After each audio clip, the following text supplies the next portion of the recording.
When Caleb Morris pulled a dying woman from her grave in the Colorado wilderness, he thought he was saving a stranger. But Veronica Steele's first words shattered his world. Your wife didn't die in an accident. She was murdered because of me.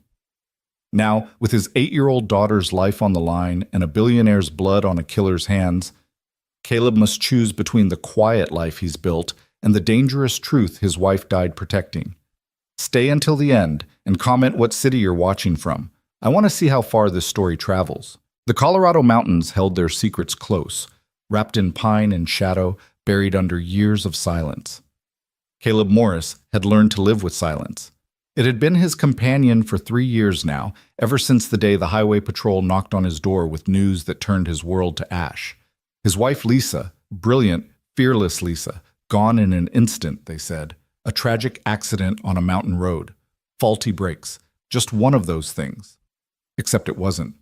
But Caleb didn't know that yet. Not on this crisp October morning when the aspens burned gold against an impossibly blue sky, and his daughter Lily chattered beside him about the different types of pine cones scattered along the trail. "Daddy, look! This one's got sap still on it. That means it's fresh, right?" Lily held up her prize, her dark braids bouncing as she hopped over a fallen log. At 8 years old, she had her mother's eyes, sharp, curious, missing nothing. It was both Caleb's greatest comfort and his deepest wound. "That's right, kiddo." Caleb adjusted the pack on his shoulders, scanning the trail ahead. They were miles from the nearest road, deep in the San Juan wilderness, where he'd brought Lisa on their first camping trip 15 years ago. Back when the future stretched before them like this endless trail, full of promise and adventure. Now he came here to remember, to feel close to her again, to pretend, just for a few hours, that she might be waiting for them back at the trailhead, camera in hand, ready to show them the shots she'd gotten of that eagle's nest. "Can we go to the waterfall?" Lily asked, already veering off the main path toward the sound of rushing water. "Stay where I can see you," Caleb called, but she was already disappearing into the undergrowth, fearless as always, just like her mother. He followed, pushing through the dense brush, listening to Lily's excited squeals as she discovered the small cascade they'd found together last summer. The water tumbled over moss-covered rocks, creating a natural amphitheater of sound that drowned out the world beyond. That's probably why he almost missed it. Lily had wandered to the far side of the pool, crouching to examine something in the mud, but Caleb's attention snagged on something else, a disturbance in the earth about 20 yards upstream, where the ground sloped up into a small clearing. The soil looked wrong, too dark, too fresh, mounded in a way that nature didn't arrange things. His military training, rusty but never forgotten, kicked in. Someone had been digging here, recently. "Lily, come here, please." He kept his voice calm, but something in his tone made her obey immediately. She splashed across the shallow water and tucked herself against his side. "What's wrong, Daddy?" "Probably nothing. Just stay close." He moved toward the disturbed earth, his pulse beginning to quicken. Could be an animal's den. Could be someone burying trash. Could be... The fingers. They emerged from the soil like pale roots, clawing upward, caked with dirt and blood. Human fingers, very much alive. "Oh, God!" The words ripped from Caleb's throat. "Lily, turn around. Don't look. Don't look!" But he was already moving, dropping to his knees, digging with his bare hands, throwing soil aside in frantic handfuls. The fingers twitched, grasped at air, at hope, at one more breath. Someone was buried here. Someone was still alive. "Daddy, what?" "Call 911. Now! Use my phone!" He tossed it backward, hearing it land in the leaves behind him. Not caring, just digging, digging, digging. His fingers hit something solid. A shoulder, maybe an arm. He scraped the dirt away from what looked like fabric, expensive fabric, the kind that cost more than his truck payment. A face emerged. Female. Mid-30s. Beautiful even in extremis, with high cheekbones and sharp features caked in mud and terror. Her eyes flew open, startlingly green, wild with panic, and she gasped, sucking in air and dirt and life. "I've got you," Caleb said, pulling her upper body free, cradling her as he worked to unearth her legs. "I've got you. You're okay. You're going to be okay." She coughed violently, spitting soil, her whole body convulsing. Behind him, Lily was on the phone, her voice small and frightened but brave. So brave, giving their location to the dispatcher with the kind of precision Caleb had taught her for emergencies. The woman's hand shot up and grabbed Caleb's jacket with surprising strength. Her eyes locked on his, and for a moment they just stared at each other, two strangers connected by the thin thread between life and death. "Who did this to you?" Caleb asked gently, still working to free her legs from the earth's grip. One was twisted at an odd angle. Broken, probably. "Who buried you?" Her mouth worked, trying to form words through the dirt and fear. Finally, in a voice like broken glass, she whispered, "Hale. Richard Hale." The name meant nothing to Caleb. He nodded anyway, focusing on getting her completely free. Her designer suit, because that's what it was, he could see now, a charcoal gray business suit that probably cost thousands, was torn and filthy, hanging off her frame in tatters. "Okay, we're going to get you out of here. Help is coming." He could hear it now, faint but growing, the distant thrum of helicopter blades. They must have scrambled the mountain rescue team from Durango, but the woman wasn't done. She grabbed his face with both hands, forcing him to look at her, her eyes boring into his with desperate intensity. "Lisa," she gasped. "Lisa Morris!" The world tilted. Caleb's hands froze in the dirt. "What did you say?" "Your wife." The woman coughed again, blood flecking her lips. Internal injuries probably, but she forced the words out anyway. "Lisa Morris. She worked for me 3 years ago." Everything went very still.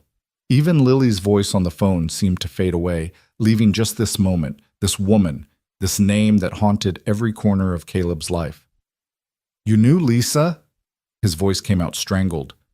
"I'm Veronica Steele." Another cough, more blood. "Steele Development.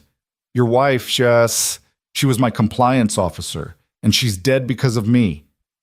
The helicopter was closer now, its rotors cutting the morning air into pieces. Caleb could see Lily pointing skyward, waving, trying to guide them in, but he couldn't move, couldn't breathe.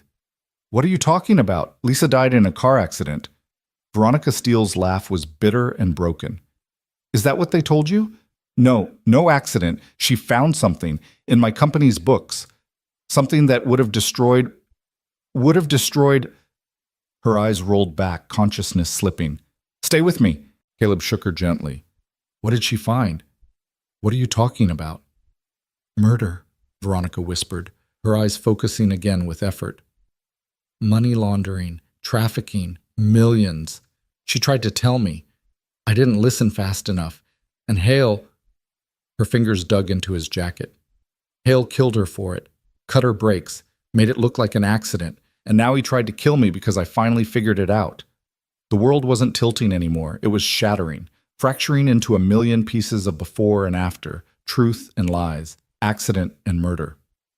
"You're saying someone murdered my wife?" "Yes." 3 years ago?" "Yes." "And now they tried to murder you?" "Yes." Veronica's eyes were fading, her grip loosening. "I'm sorry. I'm so sorry. I should have listened to her, should have protected her. But I was too focused on the company, on the profits, on everything except the rot underneath. And she paid the price. Your daughter..." She looked past Caleb to where Lily stood, small and scared and trying so hard to be brave. "Your little girl paid the price." The helicopter was landing now, whipping dirt and pine needles into a frenzy. Paramedics jumped out, running toward them with a stretcher and equipment. Caleb should have felt relief. Instead, he felt numb, hollow, like someone had reached into his chest and torn out the scar tissue he'd carefully built over his wife's memory. "Sir, we need you to step back." A paramedic, young, competent, all business, knelt beside Veronica, checking her vitals, calling out numbers to his partner. Caleb stood on wooden legs. Lily crashed into him, wrapping her arms around his waist, burying her face in his jacket. He held her automatically, watching as the medical team worked on Veronica Steele, this stranger who claimed to hold the truth about Lisa's death. "BP's dropping. We need to move now." The paramedics lifted Veronica onto the stretcher. She fought them weakly, her eyes searching for Caleb. "Find Daniel," she called out as they carried her toward the helicopter. "My godson, Daniel Hale. He doesn't know. He doesn't know what his father is. Then she was gone, loaded into the chopper, airlifted away to wherever miracles happened and people survived being buried alive. The helicopter rose, banked, and disappeared over the ridge, leaving Caleb and Lily alone in the sudden silence. For a long moment, neither of them moved. Then Lily looked up at him, her mother's eyes full of questions. "Daddy, what did that lady mean? About Mom?" Caleb's throat closed. He'd spent 3 years telling Lily stories about her mother. Happy stories, brave stories, stories that helped a little girl understand why Mommy wasn't coming home. He'd never told her about the screaming matches with the insurance company. The police reports that didn't quite add up. The way Lisa's brakes had been completely sheared, as if someone had taken a saw to them, not worn down gradually over time. He'd accepted the official story because what else could he do? He was a single dad trying to raise a daughter and run his late wife's landscaping business and not fall apart. He didn't have time for conspiracy theories. Except now a woman had crawled out of her own grave to tell him it wasn't a conspiracy. It was murder. "I don't know, baby," he said finally, taking Lily's hand. "But I'm going to find out." They walked back down the mountain in silence. The peaceful morning destroyed, replaced by something dark and hungry. By the time they reached his truck, Caleb had made several decisions.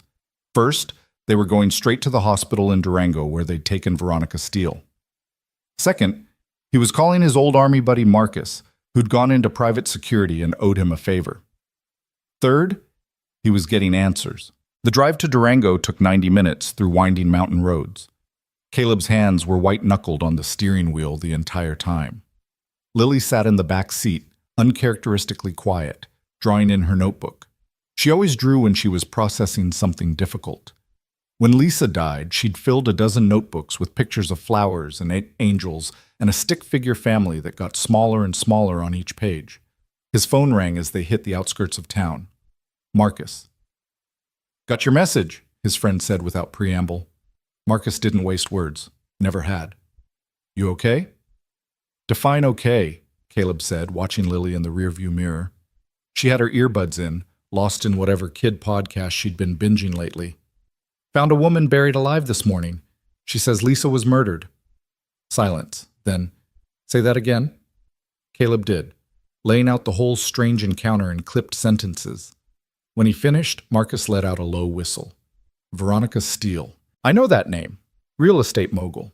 Billions in development projects across the Southwest. There was something in the news last month. Her company's under investigation for bid rigging, I think. Or maybe it was environmental violations. She's connected, man. Major connected." She said a name. Richard Hale. Another pause. Longer this time. "Caleb, do not mess with Richard Hale." "Who is he?" "Old money. Mining mostly, but he's got fingers in everything. Real estate, politics, casinos. The kind of guy who makes problems disappear. If Steele is saying he tried to kill her," Marcus's voice dropped. "If she's right, and you go poking around, you're going to end up in a hole just like she almost did." Caleb's jaw tightened. "So what am I supposed to do? Pretend I didn't hear any of this? Go back to mowing lawns and tucking Lily in at night and never knowing what really happened to my wife?" "Yes," Marcus said bluntly. "That's exactly what you do. You've got a kid, brother. You've got a life. Don't throw it away on revenge." "It's not revenge, it's truth. Truth is expensive. Sometimes the cost is your life." Caleb pulled into the hospital parking lot, found a spot near the emergency entrance. Through the windshield, he could see the trauma bay doors, the organized chaos of nurses and doctors moving behind the glass. "I have to know," he said quietly. "If someone killed Lisa, if they got away with it for 3 years, I have to know." Marcus sighed. "Then at least be smart about it. Don't go charging in like it's Kandahar. These aren't insurgents, Caleb. They're American power players with lawyers and cops in their pockets. They'll bury you legally before they ever have to get their hands dirty." "Noted." "I'm serious. Let me make some calls. I've got contacts who can dig into Hale quietly, professional-like. You just sit tight and—" "I've got to go," Caleb interrupted. "I'll call you later." He hung up before Marcus could protest, then turned to Lily. She pulled out one earbud. "We're going to go inside for a little while," he said. I need to check on the lady we helped this morning. Lily nodded, tucking her notebook into her backpack. As they walked across the parking lot, she slipped her small hand into his. Daddy, are we in danger? The question hit him like a punch. She was too smart, too observant. She'd heard more than he thought. No, baby, we're safe. You're lying. She said it matter-of-factly, without accusation. You use your Captain America voice when you're worried. You did it after Mom died, too. Caleb stopped walking, knelt down so they were eye to eye. Listen to me. I will never let anything happen to you. Do you understand? Never. She studied his face for a long moment, then nodded. Okay, but if we're not in danger, why do you look so scared? Because I am, he thought. Because I'm terrified that everything I thought I knew was a lie. Because I'm scared that the woman I loved died for someone else's sins. And I'm scared that finding out the truth might cost me everything I have left. But he couldn't say any of that. So instead he hugged her tight and said, Sometimes grown-ups have to do hard things even when they're scared. That's what being brave means. Like Mom, Lily said softly. She was brave. Yes, like Mom. They walked hand in hand into the hospital. The emergency department was controlled chaos. Nurses calling codes, machines beeping, the smell of antiseptic and fear thick in the air. Caleb approached the registration desk, where a tired-looking woman with gray roots showing through her dye job barely looked up. Help you? I'm looking for a patient who was brought in by helicopter about 2 hours ago, Veronica Steele. Now the woman looked up, her eyes sharpened. Are you family? I'm the one who found her. I pulled her out of... He glanced at Lily, edited himself. I found her. I need to know if she's okay. The woman's expression softened slightly. Let me check. She typed on her computer, frowned, typed some more. She's in surgery. That's all I can tell you. If you want to wait, the surgical waiting area is on the 3rd floor. Thank you. They took the elevator up, emerging into a quieter corridor where anxious families clustered in small groups, speaking in hushed tones. Caleb found 2 chairs near a window overlooking the parking lot and settled in. Lily pulled out her notebook again and started drawing. Hours passed. The afternoon sun crawled across the floor. Caleb bought terrible coffee from a vending machine and worse snacks. He checked his phone compulsively, though he didn't know who he was expecting to call. Marcus, maybe. Or the ghost of his wife, finally ready to tell him what really happened. It was nearly 6 o'clock when a doctor emerged, pulling off a surgical cap to reveal sweat-dampened hair. She scanned the waiting room, spotted Caleb, how she knew he was the one waiting, he wasn't sure, and headed over. Mr. Morris? He stood. Yes, is she... Ms. Steele is alive, but it's touch and go. She sustained significant trauma, broken ribs, punctured lung, internal bleeding. We've stabilized her, but the next 24 hours are critical. The doctor paused, studying him.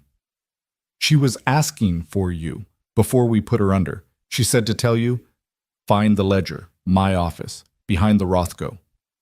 Caleb blinked. Behind the what? Rothko. It's a painter. That's all she said before she lost consciousness. The doctor checked her pager. I have to go. If you want to see her, check with the nurses station in the ICU, but keep it brief. She needs rest. She disappeared back through the double doors, leaving Caleb with more questions than answers.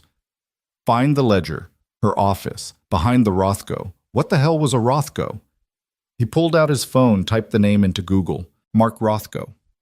Abstract expressionist. Famous for huge canvases of color fields. Museums paid millions for his work. And apparently, Veronica Steele had one in her office. Of course she did. Daddy? Lily tugged his sleeve. Can we go home? I'm tired. He looked down at his daughter, brave, patient Lily, who'd spent her whole day dealing with adult trauma without complaint. She deserved better than this. Better than a father dragging her into whatever nightmare this was becoming. Yeah, kiddo, let's go home. They drove back to Pagosa Springs in near darkness, the mountain roads threading through pools of shadow. Their house sat on the edge of town, a small ranch-style place with a big yard that Lisa had loved. Caleb had kept it exactly as she'd left it. Her books still on the shelves, her coffee mug still hanging on the tree by the sink, Her favorite blanket still draped over the back of the couch. A shrine, Marcus had called it once. Maybe it was. But it was also the last place Caleb could feel close to her. He made Lily dinner, mac and cheese, her favorite, and let her watch TV while he cleaned up the kitchen. His mind churned, turning over Veronica's words again and again. Find the ledger. Behind the Rothko. What was in this ledger that was worth killing for? After Lily went to bed, Caleb sat in the dark living room with his laptop, researching. Richard Hale's face stared back at him from dozens of photos, gala events, ribbon cuttings, charity fundraisers. Silver-haired and distinguished, with the kind of smile that never reached his eyes. He was everywhere, on boards, at political fundraisers, shaking hands with governors and senators. Untouchable. Caleb dug deeper, following link after link. Hale's business empire was vast and complex. Mining operations in 6 states, real estate holdings worth hundreds of millions, investments in everything from casinos to tech startups. His son, Daniel Hale, was listed as VP of Operations at Hale Mining Corporation. The younger Hale appeared in fewer photos, usually lurking at his father's shoulder, dark-haired and serious. Veronica had mentioned him. My godson, Daniel Hale. He doesn't know what his father is. A godson working for his father's company, unaware of what lurked beneath the surface. It was almost Shakespearean. Caleb's phone buzzed. A text from Marcus. You still alive? So far, Caleb typed back. Learn anything? Just that I'm way out of my depth. Good. That's the smart take. Now step back and let the professionals handle it. Caleb stared at the message for a long moment, then set the phone down without responding. Step back. Walk away. Go back to the safe, quiet life he'd built for himself and Lily. Except he couldn't, not anymore. Because if Veronica Steele was telling the truth, if Lisa had been murdered, if someone had gotten away with it for 3 years, then every moment of grief, every tear, every story he'd told Lily about how Mommy was watching over them from heaven, all of it was built on a lie. He needed to know. No, he needed the truth. And if Veronica Steele had evidence locked away in her office behind a multi-million-dollar painting, then that's where he'd start. Caleb checked on Lily, sleeping soundly, her notebook open on the nightstand with a drawing of the 3 of them, stick figures holding hands, then went to his bedroom closet. In the back, behind the winter coats and Lisa's wedding dress that he couldn't bring himself to donate, sat a lockbox. He hadn't opened it in 3 years. Inside, his discharge papers from the Army, his ranger tab, a folded flag from his grandmother's funeral, and beneath it all, wrapped in an oilcloth, his old service pistol, a Beretta M9 he'd been allowed to keep. Caleb lifted it out, checked the magazine. Still loaded. He'd kept it that way, telling himself it was for home defense, knowing deep down he'd never expected to use it again.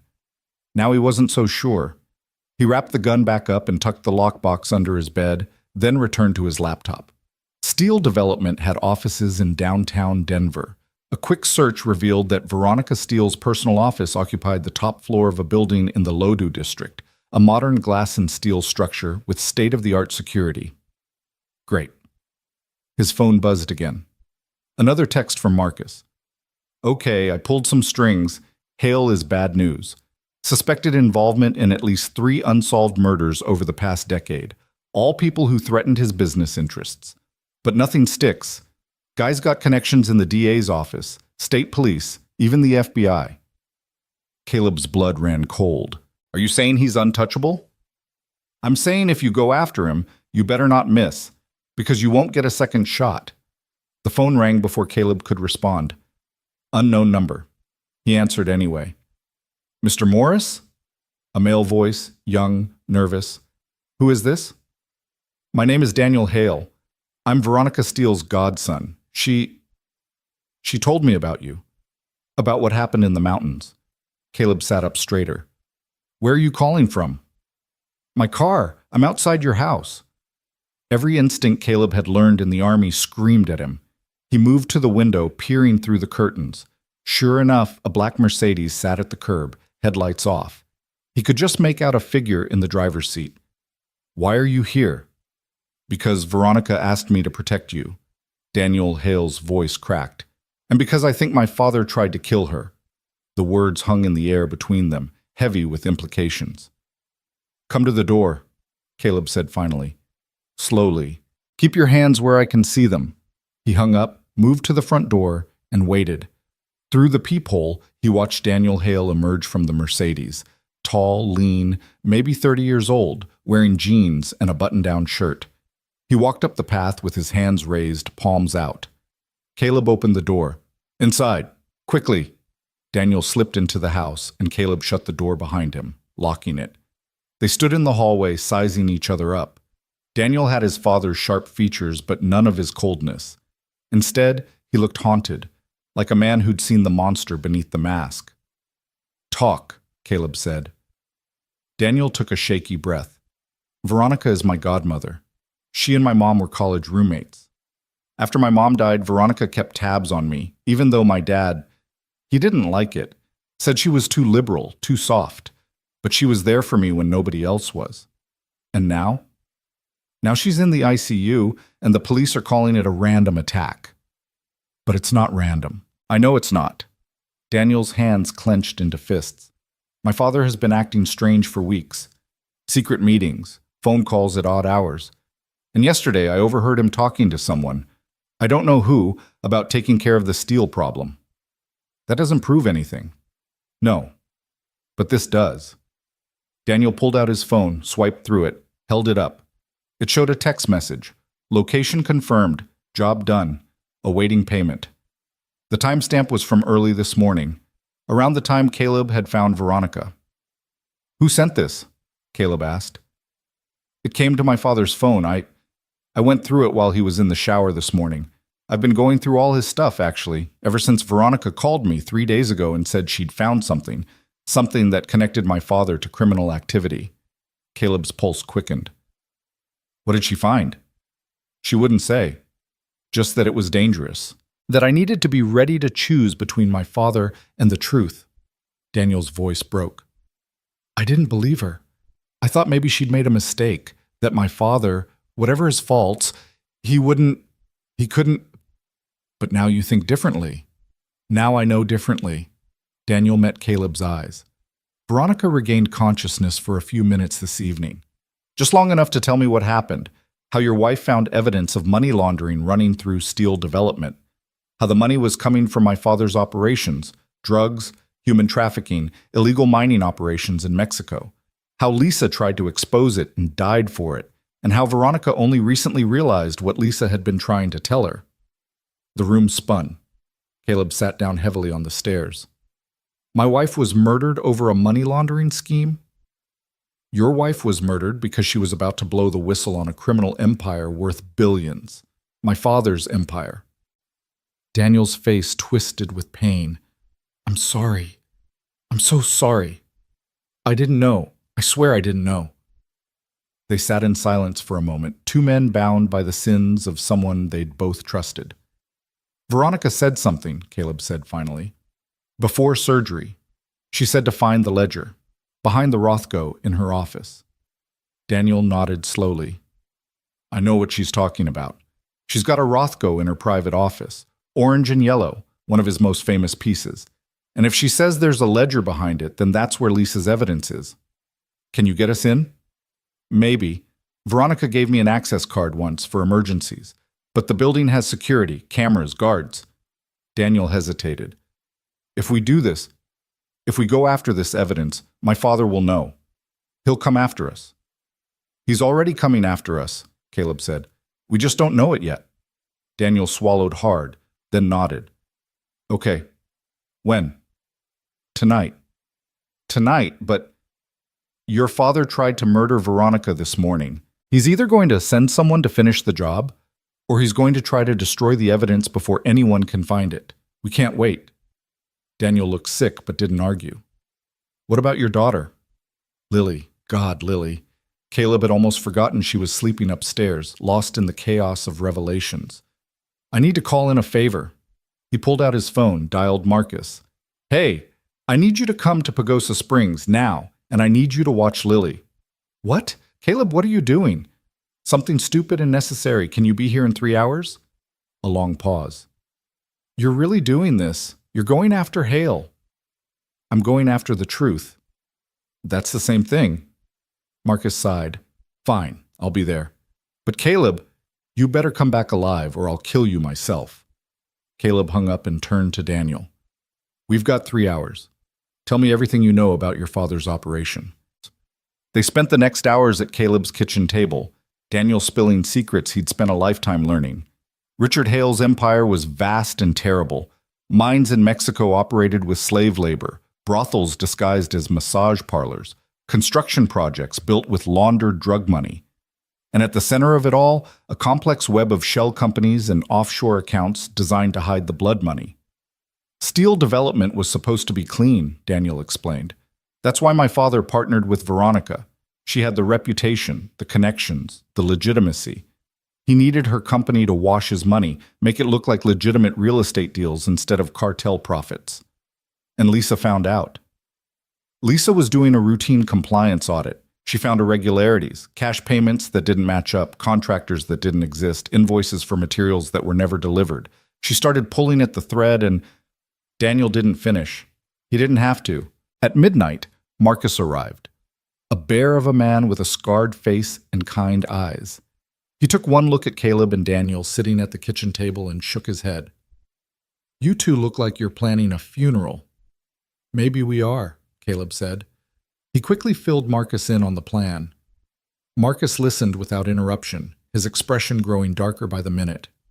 You're insane, he said when Caleb finished. Both of you. Breaking into steel development? To steal evidence from a potential crime scene? Do you understand how many laws you'd be breaking? Do you have a better idea? Caleb challenged. Marcus opened his mouth, closed it, then shook his head. No. Unfortunately, I don't. If Hale has cops in his pocket, going to the authorities is just painting a target on your back. So you'll help? I'll watch your kid. That's all I'm signing up for. Marcus paused. But if you're not back by dawn, I'm coming to find you. Caleb nodded, then went upstairs to check on Lily one more time. She was still sleeping, her face peaceful in the glow of her nightlight. He stood in the doorway for a long moment, memorizing the sight of her. If this went wrong, if he didn't make it back, Marcus would take care of her. He knew that. But it wasn't enough. He wanted to be here, to watch her grow up, to walk her down the aisle someday and tell her stories about her mom. He wanted the life he'd been promised, but first, he needed the truth. I love you, baby girl, he whispered. Be brave, like your mom. Then he turned and walked away, praying it wouldn't be the last time. The drive to Denver took 4 hours through the darkness. Daniel drove while Caleb sat in the passenger seat, checking and rechecking the plan. They'd go in through the parking garage. Daniel's access card would get them past the first checkpoint. From there, they'd take the service elevator to the executive floor, avoiding the main security desk. If they were lucky, they'd be in and out in 15 minutes. If they weren't lucky, Caleb pushed the thought away. Dawn was breaking over the Denver skyline when they pulled into the garage beneath Steel Tower. Daniel's hand shook as he swiped his access card. The gate lifted smoothly. So far, so good, he muttered. They parked in a distant corner, away from the security cameras Daniel knew about. The building was quiet at this hour, just a few early morning workers trickling in. They walked purposefully toward the service elevator, Daniel's card granting them access. The ride up seemed to take forever. Caleb's heart hammered against his ribs. He'd been in combat zones that felt less tense than this gleaming corporate tower. The elevator dinged, the doors opened onto the executive floor, all polished wood and expensive art. Down the corridor, light spilled from beneath an office door. Someone was here. Caleb and Daniel froze, exchanging glances. Then, slowly, they moved toward the light, every footstep carefully placed. As they got closer, voices became audible, two men speaking in low, urgent tones. Told you to handle it quietly. Burying her alive in the mountains is not handling it quietly. That voice. Caleb recognized it from his research, cold, cultured, ruthless. Richard Hale. Caleb's breath caught in his throat. Through the crack in the door, he could see Richard Hale standing with his back to them, phone pressed to his ear, his silver hair gleaming under the office lights. The man radiated power even in silhouette, broad shoulders and an expensive suit, the casual confidence of someone who'd never been told no. She's still alive, which means she can talk, Hale continued, his voice sharp with irritation. I don't pay you to leave loose ends, Victor. I pay you to solve problems permanently. Beside Caleb, Daniel had gone pale, one hand pressed against the wall to steady himself. This was his father, the man who'd raised him, taught him to ride a bike, sent him to Yale, and here he was, casually discussing murder like it was a business transaction. I want this handled today, Hale said. Steele's in the ICU at Mercy Hospital. Security is minimal. A pillow over her face, make it look like complications from her injuries. Can you manage that, or do I need to find someone competent? Caleb moved before he could think, shouldering through the door with Daniel stumbling behind him. Hale spun around, his eyes widening for just a fraction of a second before his expression smoothed into practiced neutrality. He lowered the phone slowly. I'll call you back, he said into it, then ended the call with deliberate calm. His gaze swept over them, lingering on Daniel with something that might have been disappointment, then settling on Caleb with cold assessment. Daniel, I wasn't expecting you, and you've brought company. Dad. Daniel's voice cracked.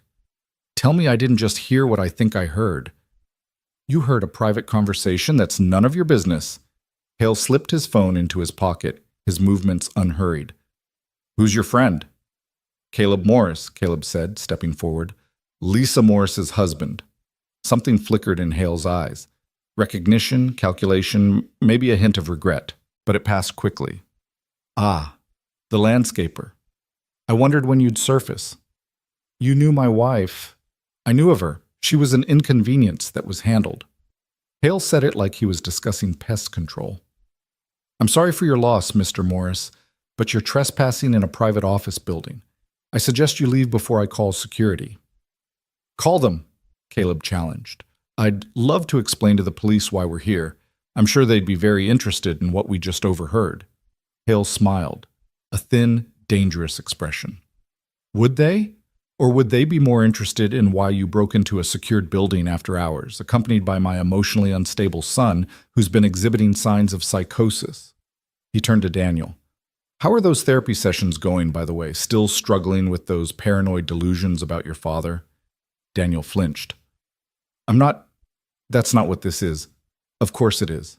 You've always been weak, Daniel, like your mother. She couldn't handle the truth either. Hale's voice softened, became almost sympathetic. It's not your fault. Mental illness runs in families. Everyone will understand why you snapped, why you broke in here with this stranger making wild accusations. Stop it, Daniel's hands clenched into fists. I know what you are, what you've done. What I've done is build an empire. What I've done is provide for you, educate you, give you every advantage in life. Hale moved behind the massive desk that dominated the office, his fingers trailing across its polished surface. And this is how you repay me? By believing the lies of a woman who's trying to cover her own crimes? Veronica isn't lying, Caleb said. She told us about the money laundering, about Lisa finding evidence, about how you had my wife murdered. Hale laughed, a genuine sound, almost amused. Is that what Veronica said? How interesting. Did she also tell you that she approved every single transaction Lisa Morris questioned? That she signed off on every shell company, every inflated invoice, every penny that moved through Steele Development? The words hit like a physical blow. Caleb staggered back a step. You're lying. Am I? Why do you think Veronica waited 3 years to come forward? Why do you think she only started asking questions after the FBI began investigating her company? Hale leaned forward, his eyes glittering. She's not a whistleblower, Mr. Morris. She's a co-conspirator trying to save her own skin by pinning everything on me. No. But even as Caleb said it, doubt crept in. Why had Veronica waited? Why now, after all this time? Check the signature cards at any bank, Hale continued smoothly. Look at the corporate filings. Veronica Steele authorized everything. She knew exactly what was happening because she was part of it. Your wife didn't die because she discovered our operation. She died because she was going to expose both of us. And Veronica, coward that she is, chose to protect herself by eliminating the threat. You're saying Veronica killed Lisa? Daniel's voice shook. I'm saying Veronica gave the order. I simply carried it out. Hale straightened, adjusting his cufflinks. Your wife was a good woman, Mr. Morris. Honest. Principled. Exactly the kind of person who becomes a liability in business. Veronica couldn't afford to have her testimony destroy everything we'd built, so she asked me to handle it. I did. Cleanly, professionally, made it look like an accident. Everyone was satisfied with the explanation except you, apparently. Caleb's world tilted again, reality fracturing into competing narratives. Was Hale telling the truth? Or was this just another manipulation, another layer of lies designed to confuse and deflect? I don't believe you, he said, but his voice lacked conviction. Believe what you want. It doesn't change the facts. Hale opened a desk drawer, pulled out a flash drive, and tossed it onto the desk. Take it. Everything you need to know is on there. Bank records, emails, recorded phone calls, all of it implicating Veronica Steele in criminal conspiracy. Take it to the FBI, to the media, to whoever you want. Destroy her. She deserves it. It was too easy, too convenient. Every instinct Caleb had screamed that this was a trap, that Hale was 3 moves ahead and they were playing checkers while he played chess. Why would you give us evidence against your partner? Daniel asked the question Caleb was thinking. Because she's not my partner anymore. She's become a liability. Hale's voice hardened. Veronica got sloppy, got greedy, started keeping records she should have destroyed. When the FBI came sniffing around, she panicked. Started making plans to flip on me, to trade my head for her freedom. So I gave her a choice. Disappear quietly or disappear permanently. She chose to fight. That was her mistake. And now you're trying to frame her for everything, Caleb said slowly, understanding dawning. You're going to kill her and blame her for all of it. Make her the villain so you walk away clean. Hale smiled. I'm simply correcting the historical record. When Veronica Steele dies, and she will very soon, the story will be simple. Corrupt CEO runs illegal operations, murders whistleblower to cover her crimes, guilt drives her to suicide. Very tragic. Very tidy. Except she's not going to die, Caleb said, because we're going to protect her. With what? Hope and determination? Hale laughed again. You're a landscaper with a dead wife and a child to raise. Daniel's a trust fund kid who's never worked a real day in his life. What exactly are you planning to do against me? Before Caleb could answer, Daniel lunged forward, grabbing the flash drive from the desk. We're going to expose you, both of you, if that's what it takes. But we're going to make sure everyone knows the truth about what happened to Lisa Morris. Hale's expression shifted, the practiced charm evaporating to reveal something cold and reptilian beneath. Daniel, son, don't do this. Don't throw away your future over some misguided sense of justice. Walk away now, and I'll forget this happened. We'll get you help, proper help, and I don't need help. I need a father who isn't a monster. Daniel's voice broke. Mom would be ashamed of you, of what you've become. For the first time, real emotion crossed Hale's face, rage barely contained, turning his features into something ugly. Your mother was weak. She couldn't understand what it takes to build something real, something lasting. She would have let sentiment destroy everything I created. She would have stopped you, Daniel whispered. That's why you were relieved when she died, wasn't it? Because she was the only one who could see what you really were. The silence that followed was suffocating. Hale and Daniel stared at each other across the desk, years of unspoken truths crystallizing into this single moment. Then Hale reached for the phone. Security? I have 2 intruders in Veronica Steele's office. Send a team immediately. They may be armed and dangerous. Caleb grabbed Daniel's arm. We need to go, now. They ran, sprinting down the corridor toward the service elevator. Behind them, Hale's voice echoed, You can't protect her, Daniel. I own this city. I own the police, the hospitals, the judges. There's nowhere you can hide. The elevator doors opened and they threw themselves inside. Caleb jammed the button for the parking garage as footsteps thundered toward them. The doors slid closed just as 2 security guards rounded the corner, their hands reaching for weapons. Oh God, Daniel gasped, clutching the flash drive like a lifeline. He's going to kill us. He's going to kill all of us. Not if we move fast. Caleb's mind raced, calculating options. They needed to get to the hospital, needed to warn Veronica, needed to get this evidence somewhere safe. But Hale would anticipate all of that. He'd have people at the hospital already, waiting. Going there would be walking into a trap. The elevator reached the garage. They exploded out, running for Daniel's Mercedes. Caleb scanned their surroundings, looking for threats, seeing danger in every shadow. They were in the car, engine roaring to life, when the garage's exit gate began to lower. "Go!" Caleb shouted. "Floor it!" Daniel gunned the engine. The Mercedes shot forward, tires squealing on concrete. The gate was halfway down, then 3/4. They weren't going to make it. "Duck!" Caleb grabbed Daniel's head, pushing him down as the car scraped under the descending gate. Metal shrieked against metal, the roof peeling back like a sardine can, glass shattering. Then they were through, bursting onto the early morning street in a shower of sparks. Daniel yanked the wheel, narrowly avoiding a parked car. Behind them, security guards poured out of the building, but they were already gone, weaving through Denver's awakening streets. "Hospital," Caleb said. "We have to warn Veronica." "He'll have people there, you heard him." "Then we go in smart. You have any contacts at Mercy Hospital? Anyone who owes you a favor?" Daniel thought frantically. "Maybe. Veronica's personal assistant, Claire. She's been with her for 10 years. If anyone would help, it's her." "Call her." Daniel fumbled for his phone with shaking hands, nearly dropped it, managed to dial. The call went to voicemail. He tried again, same result. "She's not answering," he said, voice rising with panic. "Keep trying and drive. Don't stop for anything." They raced through the city as the sun climbed higher, painting the buildings in shades of gold and pink. It should have been beautiful. Instead, it felt like a countdown, each minute bringing them closer to whatever horror Hale had planned. Daniel's phone finally rang. "Claire, thank God. Listen, you need to get to the hospital right now. Veronica's in danger. There's going to be an attempt on her life today, maybe in the next hour." He listened, his face paling further. "What? When? Are you sure?" He hung up, turned to Caleb with stricken eyes. "She's already there.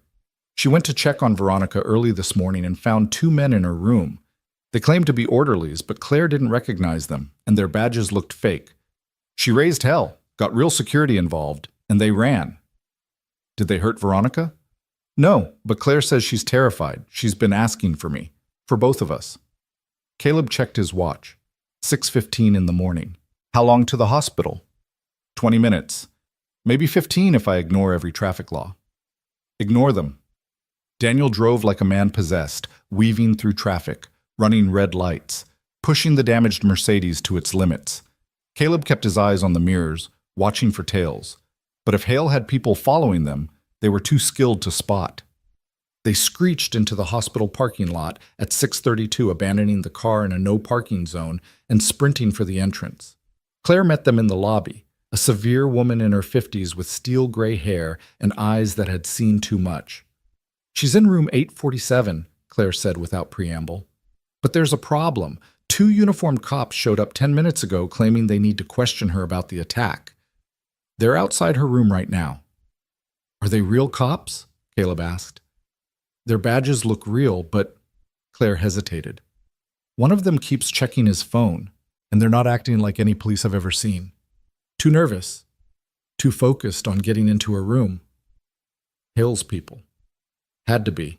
Either real cops on his payroll or hired thugs with convincing fake credentials. "We need a distraction," Caleb said.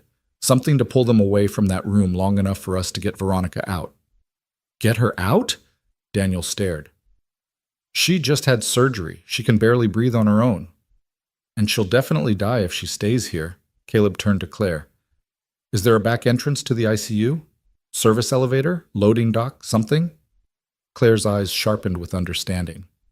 "There's a staff corridor that leads to a freight elevator. It goes down to the basement level where they receive medical supplies. But you'd need access cards, and you'd have to get her past the nurses' station without being seen. Can you do that? The access cards?" "I'm Veronica Steele's executive assistant. I can do a lot of things." Claire pulled a card from her purse, swiped it through a reader at a nearby terminal, and began typing rapidly. "I'm giving you both temporary visitor credentials with elevated access. It'll last 2 hours before the system flags it as suspicious." 2 small plastic cards emerged from the machine. Claire handed them over. The nurse's station is the problem, she continued. There are cameras everywhere, and the staff knows to alert security if anyone tries to move an ICU patient without authorization. What if there was an emergency? Daniel asked. Like a fire alarm? That would evacuate the entire floor, including Veronica. So we pull the alarm. Caleb shook his head. Too obvious. Hale's people would know something was up, and they'd be waiting wherever the patients get moved. They stood in silence for a moment, 3 people trying to solve an impossible puzzle. Then Caleb's phone rang. Marcus. You alive? Marcus asked without greeting. For now. How's Lily? Still sleeping, but Caleb, you need to hear this. I've been digging while you were gone, calling in favors from my security days. Richard Hale has a son who's been feeding information to the FBI. Caleb glanced at Daniel. We know. He's standing right here. Not Daniel, another son. From a previous marriage. Guy's name is James Hale. He's been working undercover for the Bureau for 2 years, building a case against his father from the inside. The world tilted again. Richard Hale has 2 sons? Had. James died 3 weeks ago. Car accident in Phoenix. Except according to my contact, the FBI thinks it wasn't an accident. They think Richard found out his son was informing and had him killed. Caleb's blood ran cold. He looked at Daniel, seeing new understanding dawn in the younger man's eyes. I had a half-brother, Daniel whispered. I had a half-brother, and I never knew. There's more, Marcus continued. The FBI has been watching Hale for months. They know about the money laundering, the trafficking, all of it, but they don't have enough evidence to move. Everything they have is circumstantial. If you've got something solid, we have a flash drive. Hale gave it to us. Silence. Then, he gave it to you? Why? He claims it proves Veronica Steele is behind everything, that she ordered Lisa's death. And you believe him? Did he? Caleb's head spun with competing narratives. Hale was clearly a monster, but was Veronica an innocent victim or a co-conspirator trying to save herself? I don't know what to believe, he admitted. But right now, keeping Veronica alive is the priority. We can sort out who's guilty later. Fair enough. You need backup? Can you get here? I'm 4 hours away and I've got your kid. But I can make calls. I know people in Denver who can help. Do it. And Marcus, thank you. Don't thank me yet. Just stay alive long enough for me to yell at you in person. Caleb hung up and turned to find Daniel and Claire staring at him. I had a brother, Daniel repeated numbly. And my father killed him. We don't know that for sure, Claire said gently. Yes, we do. We know exactly what Richard Hale is capable of. Daniel's face hardened. Which is why we're getting Veronica out of here, now, before he can hurt anyone else. I have an idea, Caleb said. But it's risky, and it requires split-second timing. They huddled close as he outlined the plan. Claire would create a medical emergency on the opposite end of the floor. Nothing serious, just convincing enough to pull the nurses and doctors away from the ICU station. While they were distracted, Daniel would use his visitor credentials to get past the fake cops, claiming he was Veronica's godson and had a legal right to see her. That would get them arguing, focused on him. Meanwhile, Caleb would slip in through the staff corridor, disconnect Veronica from the monitors quickly enough that it wouldn't trigger immediate alarms, and wheel her bed to the freight elevator. Daniel would meet them in the basement, and they'd use Claire's car, parked in the loading zone, to get Veronica somewhere safe. It was full of holes. A dozen things could go wrong, but it was the only chance they had. I'll need 5 minutes to set up my distraction, Claire said. There's a patient in room 862 with a history of cardiac issues. If I accidentally trigger his IV alarm to show a medication error, every nurse on the floor will respond. That's not dangerous to the patient? Caleb asked. The alarm will show a problem that doesn't actually exist. He'll be fine. Annoyed, but fine. Do it. Claire disappeared toward the elevators. Caleb and Daniel waited in tense silence, watching the clock. 5 minutes felt like 5 hours. Finally, Caleb's phone buzzed with a text from Claire. Ready? Go on my signal. They moved to the elevator bank. Daniel kept checking his reflection in the polished doors, adjusting his torn shirt, trying to look like someone who belonged here and not like someone who'd just crashed through a parking garage gate. The phone buzzed again. Now! They stepped into the elevator. Caleb pressed the button for the 8th floor, while Daniel headed for the stairs. They'd arrived separately, less suspicious. The elevator climbed with agonizing slowness. Caleb could hear his heartbeat pounding in his ears, could feel the weight of the service pistol tucked in his jacket pocket. He'd brought it from the car, knowing that if things went wrong, he might need it. The doors opened onto chaos. Nurses were running toward the far end of the hall, where alarm bells shrieked. Doctors shouted orders. And standing outside room 847, looking annoyed by the commotion, were 2 men in police uniforms. Caleb took a breath and headed for the staff corridor Claire had mentioned. It was tucked behind a janitor's closet, barely marked. He swiped the access card. The lock clicked green. Inside, the corridor was narrow and utilitarian. Bare concrete walls, exposed pipes, the smell of industrial cleaner. He moved quickly, following the signs toward the ICU's back entrance. Through a small window in a door, he could see into the unit. There was Veronica's room just 20 feet away. And there, in the hallway outside it, was Daniel, arguing with the fake cops. "I don't care what your orders are," Daniel was saying loudly. "I'm her godson. I have medical power of attorney. You can check with the hospital administration if you want, but I'm going in that room right now." "Sir, we need to question Ms. Steele about the attack," one of the cops said. His hand rested on his gun belt, fingers drumming nervously. "Then question her with me present." "I'm not letting her be alone with anyone until I know she's safe." They were focused entirely on Daniel, backs to the corridor. Perfect. Caleb pushed through the door, moving with the purposeful stride of someone who belonged there. None of the distracted nurses looked twice at him. He slipped into Veronica's room and closed the door softly. She was awake, eyes wide with fear and pain. Tubes ran from her arms, monitors beeped steadily, and her face was pale as paper. But when she saw Caleb, relief flooded her features. "You came," she whispered, her voice barely audible. "We're getting you out of here. Can you stay quiet?" She nodded. Caleb worked quickly, disconnecting the monitors with hands that remembered combat first aid training. He'd learned how to do this in reverse, how to hook wounded soldiers up to life support. Doing it backward felt like defusing a bomb. The heart monitor went silent. Then the oxygen sensor. He had maybe 90 seconds before someone noticed, before alarms started going off. He released the brake on her bed and started wheeling it toward the staff corridor door.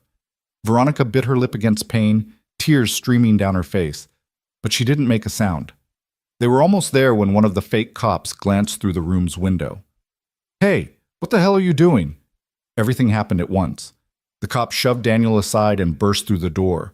Caleb pushed Veronica's bed hard, sending it rolling through the corridor entrance, then spun to face the cop. The man's hand was already on his gun, already drawing it. Caleb moved on instinct, closing the distance before the weapon cleared its holster. He grabbed the cop's wrist, twisted, felt bones grind. The gun clattered to the floor. The cop threw a punch. Caleb blocked it, countered with an elbow to the man's jaw. The cop staggered back. The second cop was coming now, gun already drawn. Caleb dove for cover behind a supply cart as the corridor exploded with the sound of gunfire. Bullets punched through plastic bins, through metal shelving. Someone screamed. Nurses scattered. Daniel appeared in the doorway, grabbed the cart Caleb was hiding behind, and pulled it backward into the corridor. More bullets sparked off metal.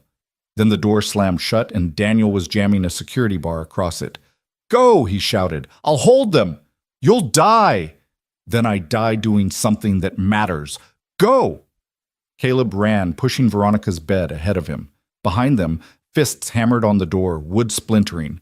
Daniel was buying them seconds at most. The freight elevator was at the end of the corridor, its doors standing open like a mouth waiting to swallow them. Caleb shoved the bed inside, slammed the button for the basement level.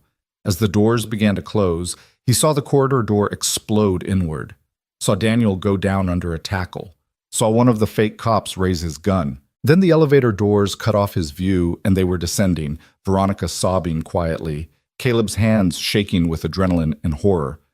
"Daniel!" Veronica gasped. "We can't leave him." "We have to. It's what he wanted." But even as he said it, Caleb was pulling out his phone, dialing 911. "Shots fired at Mercy Hospital, 8th floor ICU. Multiple casualties. Send everything." The elevator reached the basement. The doors opened onto a loading dock where Claire waited beside a nondescript Honda, engine running. "Where's Daniel?" she demanded. "Being a hero," Caleb said, and the words tasted like ash. They loaded Veronica into the back seat as gently as they could. Claire climbed behind the wheel. Caleb took the passenger seat, his gun now in his hand, safety off. They pulled out of the loading dock just as police sirens began to wail in the distance. Real police this time, responding to Caleb's call. Maybe they'd get there in time to save Daniel. Maybe they wouldn't. "Where are we going?" Claire asked, her voice remarkably steady. "Somewhere Richard Hale doesn't own," Caleb said. "Somewhere we can figure out what the hell to do next." In the back seat, Veronica coughed weakly. "My cabin, in Breckenridge, it's under a shell company name. Hale doesn't know about it." "You sure?" "I made certain of it. It's where I hid the real evidence." The ledger was a decoy. Caleb twisted in his seat to stare at her. "A decoy? What do you mean?" "The ledger behind the Rothko. It was insurance. Basic financial records that prove money laundering, but nothing that directly implicates Hale in murder." Veronica's eyes were fierce despite her pain. "The real evidence, the proof that he ordered your wife's death, that he's been running a criminal empire for 20 years, that's in my cabin. On a server I maintained separately from everything else, because I knew eventually I'd need to protect myself from him." "So you did know," Caleb said slowly. "All along. You knew what he was doing." "Not all of it. Not at first." Veronica closed her eyes. "I was willfully blind. I wanted the money, the success. I told myself the irregularities were just aggressive accounting, that Hale's connections were just good networking. But Lisa, your wife, she forced me to see the truth. And instead of listening to her, instead of standing with her, I chose to protect myself. I told Hale she was becoming a problem."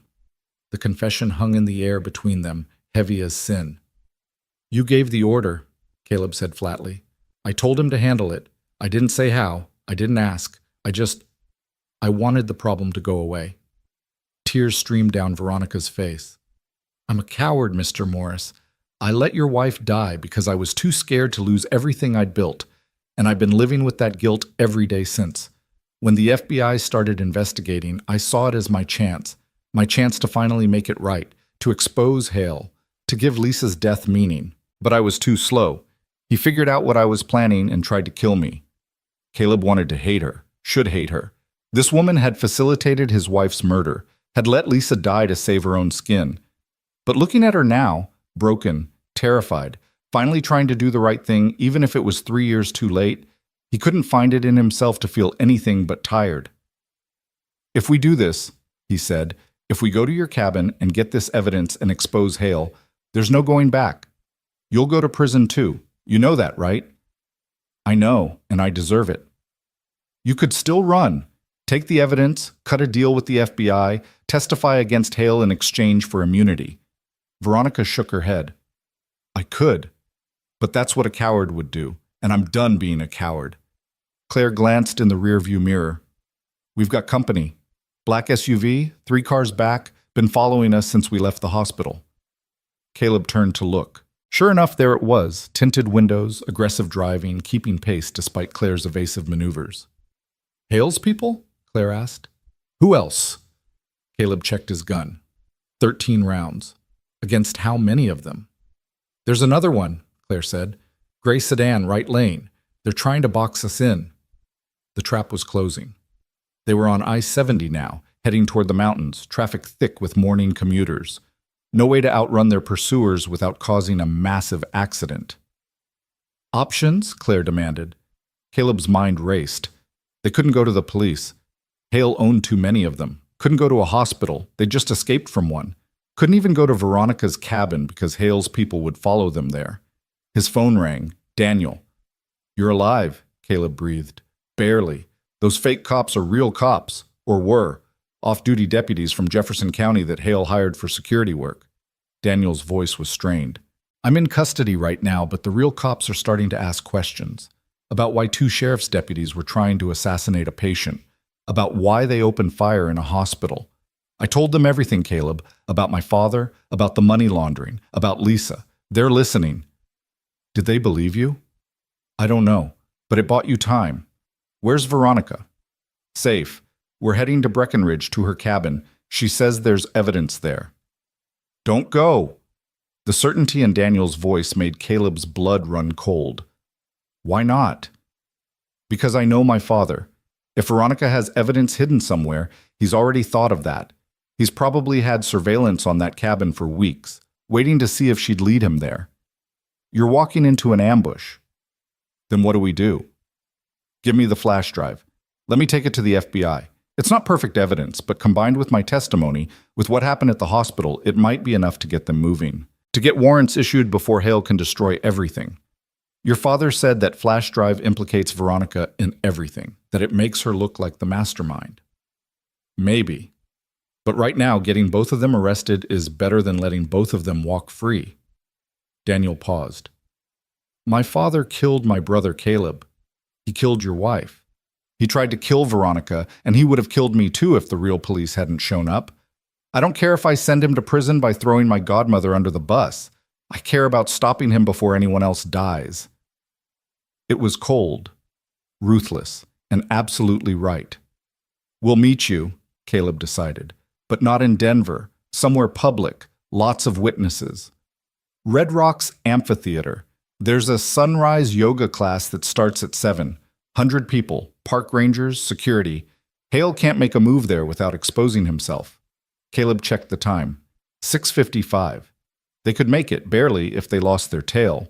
Claire, we need to lose these guys, now. Claire's hands tightened on the wheel. Hold on. She floored it, the Honda surging forward into a gap between two semis. The black SUV tried to follow, but Claire cut across 3 lanes, took an exit at the last possible second, tires screaming. They shot down the off-ramp, ran a red light at the bottom, and merged onto a side road. Behind them, the SUV was caught in traffic, unable to follow. The gray sedan? Caleb asked. Lost him in the lane change, but they'll regroup. We've got maybe 10 minutes before they find us again. 10 minutes.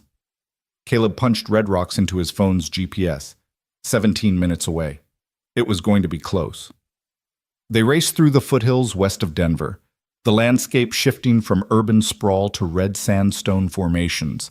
The morning sun painted everything in shades of crimson and gold, beautiful and terrible. In the back seat, Veronica had fallen silent, her breathing shallow. How is she? Caleb asked Claire. Not good. She needs a hospital. After. We deal with Hale first, then we get her help. Red Rocks emerged ahead, its iconic stone walls rising from the earth. Cars were already filling the parking lot, yogis in expensive athleisure, tourists with cameras, families out for a morning hike. Normal people living normal lives, unaware that 3 people were about to arrive carrying evidence of murder and conspiracy. Claire parked near the entrance. Caleb helped Veronica out of the car, supporting her weight as they made their slow, painful way toward the amphitheater steps. People stared at Veronica's hospital gown, at the blood seeping through bandages, at Caleb's grim expression, but no one intervened. On the stage below, a yoga instructor was leading 100 people through sun salutations. Their synchronized movements would have been peaceful any other day. Today, Caleb barely noticed. Daniel was waiting near the top row of seats, flanked by 2 men in cheap suits. FBI, probably, or possibly just the detectives who'd responded to the hospital shooting. His face was bruised, one eye swelling shut, but he was standing, alive. Mr. Morris, one of the suits said as they approached. I'm Agent Chen, FBI. Daniel Hale has made some serious allegations against his father. I need to hear your side of the story. First, this woman needs medical attention, Caleb said, lowering Veronica onto a bench. She's been shot, beaten, and buried alive. Whatever questions you have can wait until she's stable.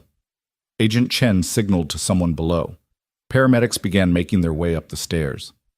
Now, Caleb continued, you want my story? Here it is. Richard Hale is a murderer.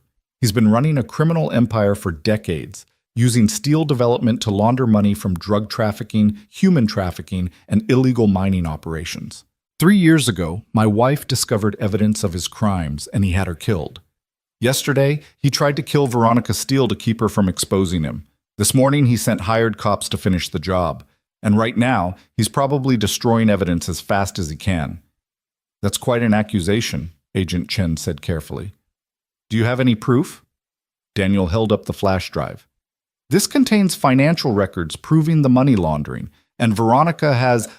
Server, Veronica gasped. Breckenridge cabin. Safe behind the painting. Master bedroom. Password is... She coughed, blood flecking her lips. Password is Lisa Morris 127. The paramedics reached them, immediately starting to work on Veronica. Agent Chen watched with narrowed eyes. You understand, he said slowly, that what you're describing sounds insane. Richard Hale is one of the most respected businessmen in Colorado. He's donated millions to charity, served on presidential advisory committees. The idea that he's secretly running a criminal empire is absolutely true, a new voice interrupted. They all turned. A woman was climbing the stairs, 50-something, gray hair pulled back, federal credentials hanging from her neck. Assistant Director Sarah Morrison, FBI, she said, slightly out of breath. And gentlemen, Ms. Steele, what you've stumbled into is part of an ongoing federal investigation. We've been building a case against Richard Hale for 18 months. We've got wiretaps, financial forensics, witness statements. What we don't have is proof of murder. Until now. She looked at each of them in turn, her expression grave. If what you're telling me is true, if Hale ordered the death of Lisa Morris, if he attempted to murder Veronica Steele, if we can prove it, then we have enough to move. But I need that evidence, all of it, and I need it now before Hale realizes how badly he's exposed and goes to ground. Then get a warrant, Daniel said. Search the cabin in Breckenridge. The server's there. Everything you need. Already working on it. Judge is signing papers as we speak. Morrison pulled out her phone, barked orders into it. ERT to Breckenridge, that address, full document seizure protocol, and get me a team to Richard Hale's residence and office. If he runs, I want to know about it. She hung up, turned back to them. You three just kicked over a hornet's nest. Hale's going to come after you with everything he has. We can offer protective custody. No, Caleb said. I have a daughter in Pagosa Springs. I need to get to her. Then we'll send agents with you. Nobody moves alone until Hale is in custody. It should have felt like victory, like the beginning of justice. Instead, Caleb felt only exhaustion and a gnawing fear that they'd underestimated Richard Hale one too many times. As the paramedics loaded Veronica onto a stretcher, she reached for Caleb's hand. I'm sorry, she whispered, for all of it, for not being brave enough to save your wife, for not being the person she believed I could be. Caleb squeezed her hand briefly. Make it right, he said. Testify. Put Hale away. Give Lisa's death meaning. I will. I promise. They wheeled her away, leaving Caleb standing in the amphitheater with Daniel and a handful of FBI agents. Below, the yoga class continued, oblivious. People breathing, stretching, finding peace in a chaotic world. Caleb envied them. His phone rang. Marcus. We have a problem, Marcus said without preamble. Lily's gone. The world stopped. Every sound, the yoga instructor's voice, the wind through the rocks, Agent Morrison barking orders into her phone, all of it faded to nothing. There was only Marcus's voice, tight with controlled panic, and the three words that turned Caleb's blood to ice. What do you mean, gone?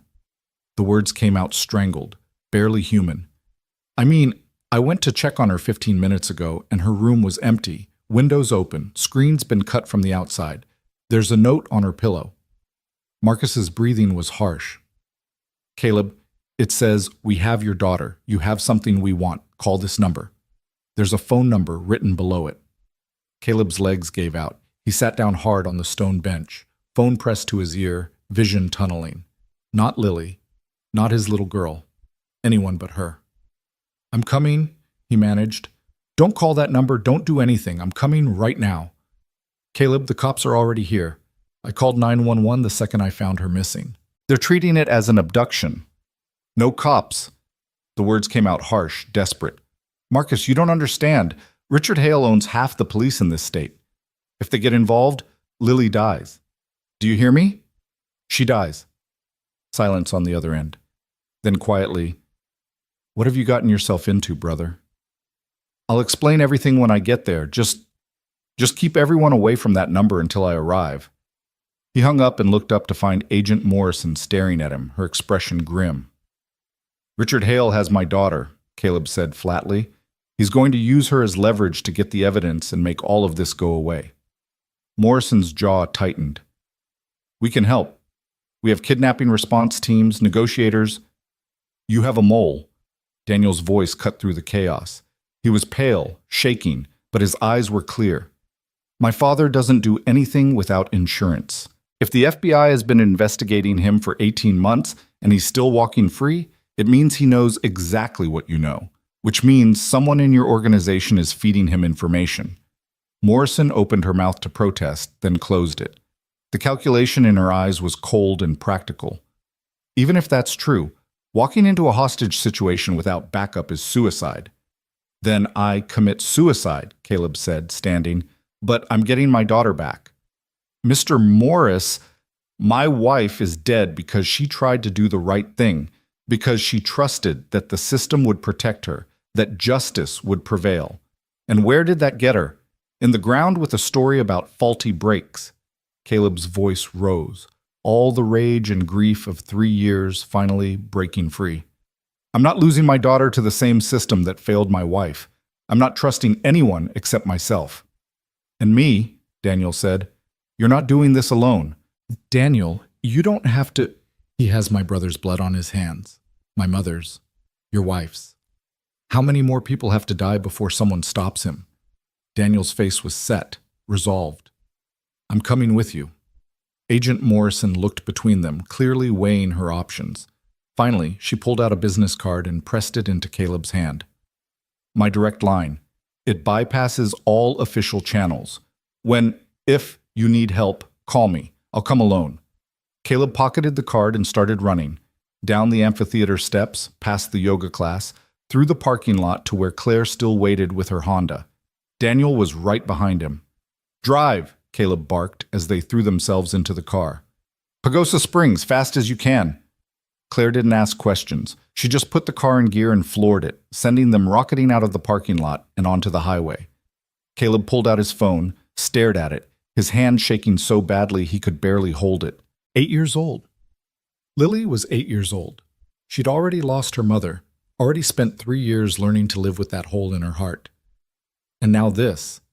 Now she was in the hands of a man who killed people like other men changed their socks. "Call the number," Daniel said quietly. "Let's find out what he wants." "We know what he wants, the evidence, the flash drive, the server, all of it, in exchange for Lily. So we give it to him." Caleb's head whipped around. "And then what? He kills her anyway? Kills all of us? You think your father is going to let any of us walk away knowing what we know?" "No," Daniel admitted. "But maybe we can stall him. Buy time for the FBI to move, to get warrants executed, to arrest him before he can hurt her. And if we can't? If he's already destroyed the evidence at the cabin? If he's cleaned up every trace of his crimes and it's just our word against his?" The question hung in the air, unanswerable. Claire drove in silence, pushing the Honda to its limits, weaving through traffic on I-70 as they climbed into the mountains. The beautiful Colorado landscape blurred past, pine forests, snow-capped peaks, pristine lakes that reflected the morning sky. It all felt like a mockery. Caleb's phone buzzed, a text from an unknown number. "Clock is ticking, Mr. Morris. Call or I start sending pieces." His stomach lurched. He dialed before he could think better of it. Richard Hale answered on the first ring. "Mr. Morris, I was beginning to think you didn't care about your daughter." "If you hurt her, you'll what? Kill me?" You couldn't even manage to steal evidence from an office building without triggering every alarm in Denver. Hale's voice was smooth, almost amused. "But let's not waste time on threats. You have something I need. I have something you want. Let's make a trade." "Where is she? Let me talk to her." "In a moment. First, the terms. You bring me the flash drive Daniel stole.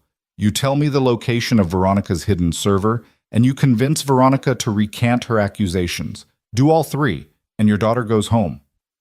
And if I don't, then I send her to join her mother, though I'll be considerably less subtle about making it look like an accident.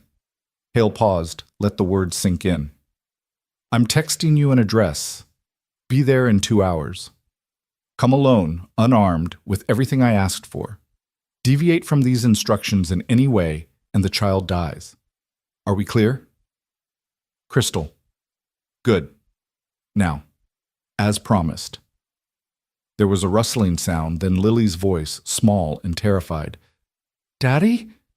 The word broke something in Caleb's chest. Baby, I'm here. I'm coming to get you. There's a man. He said you did something bad. Did you, Daddy? Did you do something bad? No, sweetheart. I'm trying to do something good, like Mom did. Do you understand? I want to go home. I know, baby. I know. Just hold on a little longer, okay? I'm coming. I promise I'm... The line went dead. Caleb sat frozen, phone pressed to his ear, listening to silence. Then, slowly he lowered it and pulled up the text Hale had sent. An address in the mountains outside Pagosa Springs. Middle of nowhere. Perfect place for an ambush. I'm going, he said. Alone. Like hell you are, Daniel shot back. My father will kill you the second you hand over the evidence. Probably, but at least Lily will be alive. Will she? You think Hale is going to leave a witness? An 8-year-old girl who can testify that he kidnapped her? Daniel shook his head. He's already planning to kill both of you. Going in there with the evidence just makes his job easier. Caleb wanted to argue, but the logic was inescapable. Richard Hale was tying up loose ends. Everyone who knew about his crimes, everyone who could testify against him, they were all targets. Veronica, Daniel, Caleb, and now Lily. The only way any of them survived was if Hale went to prison first. But how could they make that happen in 2 hours? His phone rang again. Agent Morrison. We got the warrant for the Breckenridge cabin, she said without preamble. Team's on site now, but Morris, we have a problem. The cabin's been cleaned. Professionally? No server? No safe? No evidence? Just empty rooms and the smell of bleach. Caleb's heart sank. He already got to it. Looks that way. Either Hale had advance warning or Steele was lying about what was there. She wasn't lying. She had no reason to lie. Then Hale moved fast, which means whatever leverage you thought you had just evaporated. Morrison paused. I'm sorry. About your daughter. But this makes everything more complicated. If we can't prove Hale's crimes, we can't arrest him. And if we can't arrest him, he gets away with everything, Caleb finished, including murder. Not if we're smart. Not if we make him confess. Morrison's voice sharpened. You're meeting him, aren't you? For the exchange? In 2 hours. Then wear a wire. Get him talking. Get him to admit what he did to your wife, to Veronica, to your daughter. Give us something we can use in court. You want me to interrogate the man who's holding my child hostage. I want you to be smart about this. Going in there without a plan gets both of you killed. Going in with evidence, even if it's just a recorded confession, gives us a chance to put him away. Caleb closed his eyes, thinking. A wire. It could work. If he could get Hale talking, if he could draw out admissions of guilt, it might be enough. But it also meant taking risks, prolonging the confrontation, giving Hale more opportunities to hurt Lily. How fast can you get a wire to Pagosa Springs? He asked. I can have an agent there in 90 minutes. Where should we meet? Caleb thought of his house, thought of all the memories there. Lisa's books, her coffee mug, the life they'd built. Hale had already taken so much from that place, he wouldn't let him poison it further. The trailhead where I found Veronica. You know it? I'll find it. 90 minutes, Morris, and then you're on your own. I can't risk tipping off a potential mole by mobilizing a full team. But I'll be listening, and if things go south, I'll come in. With what authority? You just said we don't have enough evidence to arrest him. Then I'll improvise. Just keep him talking. She hung up. Caleb stared at his phone, at the address Hale had sent, at the countdown timer in his head that said he had 118 minutes to save his daughter. Change of plans, he said to Claire. Take us to the San Juan trailhead first. We're meeting someone. The drive took 40 minutes that felt like 40 years. Claire pushed the Honda mercilessly, taking mountain curves at speeds that should have been impossible. In the back seat, Daniel was silent, staring out the window at the landscape that had shaped his childhood. Caleb wondered what he was thinking. whether he was grieving the father he'd thought he had, or raging at the monster that father had become. The trailhead was empty when they arrived, the parking lot abandoned. This wasn't tourist season yet, and it was too early for the serious hikers. Caleb got out of the car and stood where he'd stood just 24 hours ago, when the biggest problem in his life had been loneliness and the quiet ache of old grief. Everything had changed. Everything. A black sedan pulled into the lot exactly on schedule. A woman got out, mid-40s, athletic build, the kind of unremarkable appearance that made her perfect for undercover work. She carried a small backpack. "Mr. Morris, I'm Agent Torres." She didn't offer her hand. "Assistant Director Morrison sent me with equipment and a tactical overview of your situation." "How much does she trust you?" Caleb asked bluntly. Torres's expression didn't flicker. "Enough to send me alone instead of with a team. Enough to tell me that this operation is off book, and if it goes wrong, it was never authorized." She pulled a small device from her backpack. "This is a voice-activated recorder. It'll capture everything said within a 20-foot radius. Battery life is 8 hours. Memory is sufficient for your purposes. The data uploads to an encrypted cloud server in real time, so even if Hale finds it and destroys it, we'll have the recording." She showed Caleb how to attach it, a thin strip that adhered to his chest, nearly invisible under his shirt. Then she pulled out a second device, slightly larger. "This is a tracker, not standard issue. I pulled it from our tactical inventory. It's designed for undercover operations in hostile territory." Torres attached it to the inside of Caleb's belt. "If you trigger the panic button," she showed him a small depression in the metal, "it sends your coordinates to Morrison's phone and mine. We'll come running." "How far away will you be?" "Close enough. I'll position myself within a mile of the exchange point. If I hear gunfire, if the signal cuts out, if you don't check in within an hour of the scheduled time, I come in heavy. And if Hale has people watching, if they see you—" "They won't," Torres said it with absolute confidence. "I've been doing this for 15 years, Mr. Morris. I know how to stay invisible." She pulled out the last item, a compact pistol in an ankle holster. "Hale said come unarmed. I'd strongly suggest you don't listen. This is a Glock 43, 9mm, 6-round magazine, small enough to conceal, powerful enough to matter." Caleb took the weapon, checked it with practiced ease, then strapped it to his ankle. "Thank you." "Don't thank me yet.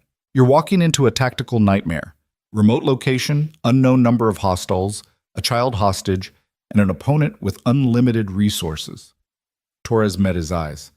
"The smart play is to call in the FBI, negotiate from a position of strength, wait him out.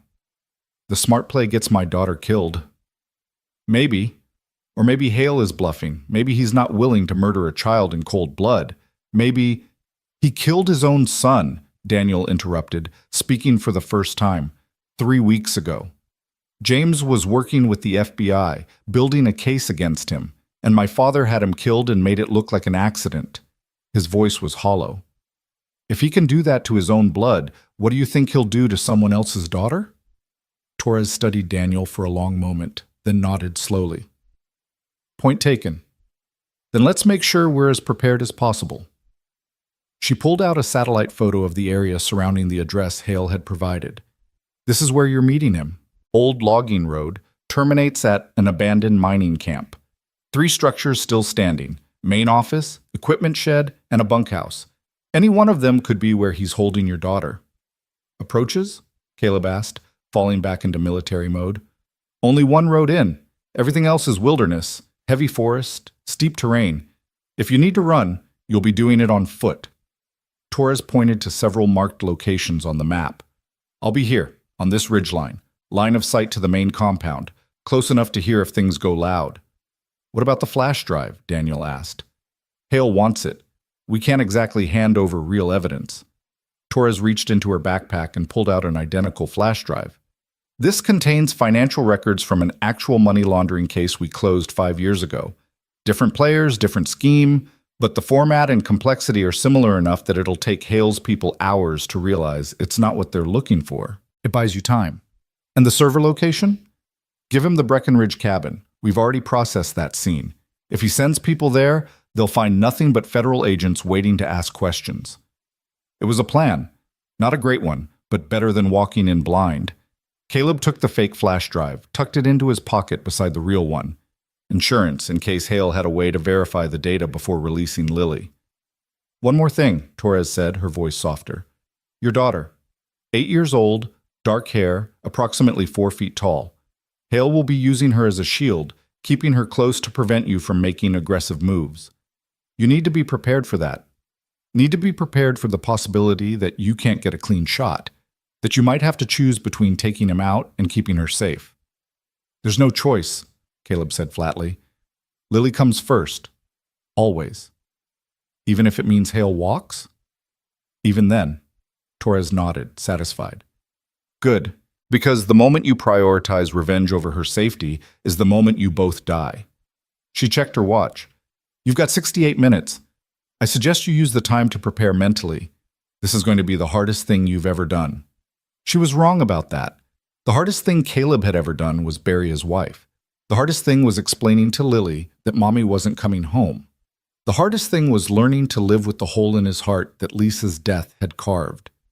This was just violence, and violence, at least, he understood. Torres left first, her sedan disappearing down the mountain road.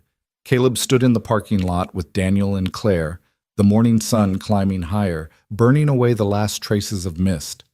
You don't have to come, Caleb said to Daniel. This is my fight. It's mine too. He's my father. My responsibility. He'll use that. He'll try to manipulate you, make you hesitate. I know. Daniel's jaw was set. But I'm still coming. You'll need someone watching your back. Caleb wanted to argue, but the truth was Daniel was right. Going in alone was suicide. Having someone who knew Hale, who understood how he thought, might make the difference between life and death. Okay, he said finally. But you follow my lead. I was a ranger, did 2 tours in Afghanistan. I know close quarters combat, I know tactical entry, and I know how to operate in hostile environments. Can you follow orders? Yes. Even if I tell you to run? Even if it means abandoning me? Daniel hesitated, then nodded. If it saves your daughter, yes. Good. Caleb turned to Claire. You've done enough. More than enough. Go back to Denver. Tell the FBI everything you know, and stay somewhere safe. Claire shook her head. I've been Veronica's assistant for 10 years. I've watched her build an empire, watched her compromise her principles one piece at a time, watched her become someone I didn't recognize. And I did nothing. I kept my head down, collected my paycheck, told myself it wasn't my problem. Her voice cracked. Your wife tried to stop this 3 years ago, and she died for it. I won't make the same mistake. I won't look away. This isn't a protest march, Claire. This is a hostage rescue in hostile territory. You could die. Then I die doing something that matters. It was the same thing Daniel had said in the hospital corridor. The same thing Veronica had said about finally choosing to be brave. Caleb looked at these 2 people, virtual strangers 48 hours ago, now willing to risk everything for his daughter, for justice, for the memory of a woman they'd barely known. Lisa would have liked them, he thought, would have approved of their courage. Okay, he said quietly.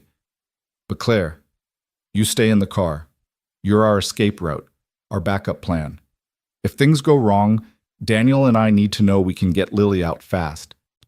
Claire nodded, relief and determination warring in her expression. They drove in silence toward the address Hale had provided, the mountains closing in around them. Caleb checked his weapons, the service pistol from his house, the ankle gun Torres had given him, a folding knife he'd carried since his army days. Not much against whatever Hale had waiting, but it would have to be enough. His phone buzzed, a text from Marcus. Still at your house with local PD. They want to issue an Amber Alert. I'm stalling, but can't hold them much longer. Whatever you're doing, do it fast. Caleb typed back, 1 hour, trust me. The response was immediate. Always have. Don't make me regret it. The logging road appeared on their left, barely visible through the undergrowth. Claire turned onto it, the Honda bouncing over ruts and rocks. The road climbed steeply, winding through dense forest that blocked out the sun. After 20 minutes, the trees opened up to reveal the mining camp. It looked like something from a ghost town movie, Weathered wooden buildings listing at drunken angles, rusted equipment scattered like bones. The main office was the largest structure, 2 stories tall with most of its windows intact. The equipment shed was a collapsed ruin. The bunkhouse was surprisingly solid, smoke rising from its chimney. 3 vehicles were parked in the clearing, a black SUV, a white panel van, and Richard Hale's distinctive silver Mercedes. Caleb's pulse kicked up. This was it. No more planning, no more preparation, just action. Claire stopped the Honda at the edge of the clearing, engine idling. Last chance to call in the cavalry. The cavalry has a mole, Caleb reminded her. The second we bring in official help, Hale knows about it. He opened his door, then paused. If we're not out in 30 minutes, drive away. Go straight to the FBI, tell them everything. Don't try to be a hero. Same to you, Claire said. Caleb and Daniel got out, walking side by side across the clearing. The ground was soft from recent rain, their boots sinking slightly with each step. Caleb kept his hands visible, away from his weapons. The recorder on his chest was a reassuring weight, evidence that even if he died here, the truth would survive. The bunkhouse door opened. Richard Hale stepped out, and for the first time Caleb saw him in person rather than in photos or glimpsed through doorways. He was tall, distinguished, completely at ease despite the circumstances. He might have been greeting guests at a country club rather than conducting a hostage exchange in an abandoned mining camp. Mr. Morris. Daniel. Hale's voice carried across the clearing, warm and almost friendly. I'm glad you could make it, and I'm glad you were smart enough to follow my instructions. Where's my daughter? Caleb called back. Safe, for now. Hale gestured, and a man emerged from the bunkhouse. Thick-necked, military-bearing, the kind of private security contractor who did the jobs cops couldn't. He was holding Lily's hand. She looked so small next to him, still in her pajamas from this morning, her dark hair tangled, her face streaked with tears. But she was standing, moving under her own power, and when she saw Caleb, her whole face lit up. Daddy! She tried to run to him. The contractor held her back. Lily struggled, crying now, reaching for Caleb with desperate hands. Every instinct Caleb had screamed to run to her, to tear her away from these men, to put himself between her and danger. But he forced himself to stand still, to keep his hands visible, to show Hale he was cooperating. Let her go, he said, keeping his voice level. I brought what you wanted. Did you? Hale walked forward slowly, his shoes crunching on gravel. Did you bring the flash drive? The server location? Veronica's cooperation? The flash drive is here, Suede. Caleb pulled it from his pocket, the fake one Torres had given him. The server was in Veronica's cabin in Breckenridge, and as for her cooperation, she's in federal custody. There's nothing I can do about that. Hale's expression didn't change, but something cold flickered in his eyes. Federal custody. How unfortunate. I was hoping we could resolve this quietly, as civilized people. There's nothing civilized about kidnapping a child. No, Hale agreed. But then, there's nothing civilized about destroying a man's life over ancient history. Your wife died 3 years ago, Mr. Morris. It's tragic, but it's done. Why couldn't you let it rest? Because it wasn't an accident, because you murdered her. I solved a problem. There's a difference. Hale was close now, close enough that Caleb could see the flecks of gray in his eyes, the careful grooming that spoke of wealth and privilege. Lisa Morris was going to cost me billions. Billions, Mr. Morris. She was going to destroy companies, put thousands of people out of work, wreck the economy of 3 states, all because she couldn't understand that sometimes the ends justify the means. She was doing her job. She was being honest. She was being naive. Hale held out his hand. The flash drive. Caleb tossed it to him. Hale caught it smoothly, examined it, then handed it to another man who'd emerged from the bunkhouse, younger, tech-savvy looking, carrying a laptop. The man plugged in the drive and started typing. This will take a few minutes to verify, Hale said. In the meantime, let's discuss Veronica. You say she's in federal custody. That's problematic. I need her to recant her accusations, to admit she fabricated evidence against me out of jealousy or mental illness or whatever story plays best. Can you make that happen? No. Then I'm afraid we have a problem. Hale glanced at the contractor holding Lily. You see, I can't have witnesses, can't have people walking around with knowledge that could destroy me, which means everyone involved in this unpleasantness needs to disappear. You're going to kill us all, Daniel said. His voice shook, but he stepped forward, placing himself beside Caleb. Your own son, an 8-year-old girl, a man who's done nothing except try to find the truth. That's who you are now? I'm a man who survives, Daniel. I'm a man who understands that power requires sacrifice. Hale looked at his son with something that might have been regret. I raised you to be strong, to be ruthless when necessary. But you're weak, like your mother, like James. Both of them too principled, too rigid, too stupid to understand how the world actually works. James was your son, Daniel said, his voice breaking. He was your son and you killed him. He betrayed me. He chose the FBI over his own blood. What was I supposed to do? Hale spread his hands. I gave him chances, opportunities to come back to the family, to remember where his loyalty belonged. But he chose wrong, just like you're choosing wrong now. The tech guy looked up from his laptop. This isn't the right data. These are records from a closed case 5 years old. Someone swapped the drives. Hale's expression went flat. He turned to Caleb with eyes like ice. You tried to deceive me. That was unwise. Let my daughter go and I'll get you the real drive. No, I don't think so. I think what's going to happen is this. I'm going to hurt your daughter while you watch, slowly, until you tell me where the real evidence is. And then I'm going to kill all of you anyway because I'm tired of this game. He nodded to the contractor. The man pulled out a knife, pressed it to Lily's throat. She whimpered, tears streaming down her face. Daddy! Everything inside Caleb went cold and clear. This was the moment, the point where negotiation ended and violence began. He could see it in Hale's eyes, in the contractor's stance. They were done talking, done pretending this would end any way except in blood. Wait, Caleb said, pulling out the real flash drive. This is it, the real one. Just don't hurt her. Hale smiled, a thin, triumphant expression. Much better. Bring it here. Caleb walked forward slowly, every sense heightened. He could feel the weight of the ankle gun, could calculate the distance to Lily, could see Daniel shifting position in his peripheral vision. Torres was out there somewhere, watching, recording. Help was coming. He just had to keep everyone alive long enough for it to arrive. He was 10 feet from Hale when the gunshot rang out. It came from the tree line, a sharp crack that echoed off the mountains. The tech guy dropped, blood blooming across his chest. Everyone froze for a heartbeat. Then chaos erupted. The contractor shoved Lily away and reached for his gun. Caleb drew and fired in one smooth motion, his service pistol barking twice. The contractor went down, clutching his leg. Lily screamed and ran, stumbling toward Caleb. More gunshots from the bunkhouse. Muzzle flashes in the windows, bullets kicking up dirt.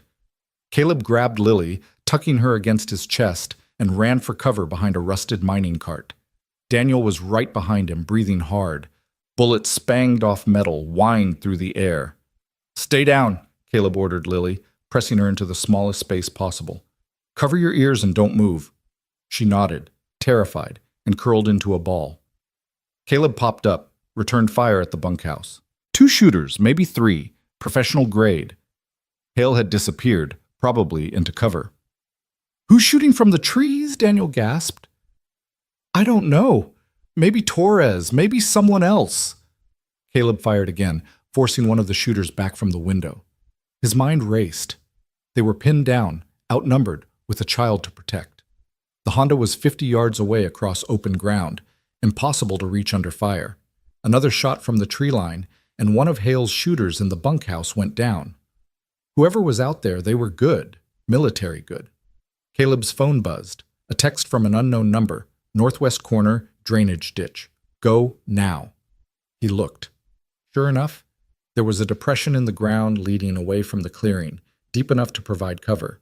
If they could reach it, they could escape into the forest. Daniel, grab Lily. We're moving. Caleb laid down covering fire, emptying his magazine toward the bunkhouse. Daniel scooped up Lily and ran, hunched low. Caleb reloaded his last magazine and followed, bullets chasing them across the ground. They tumbled into the ditch, sliding down muddy banks.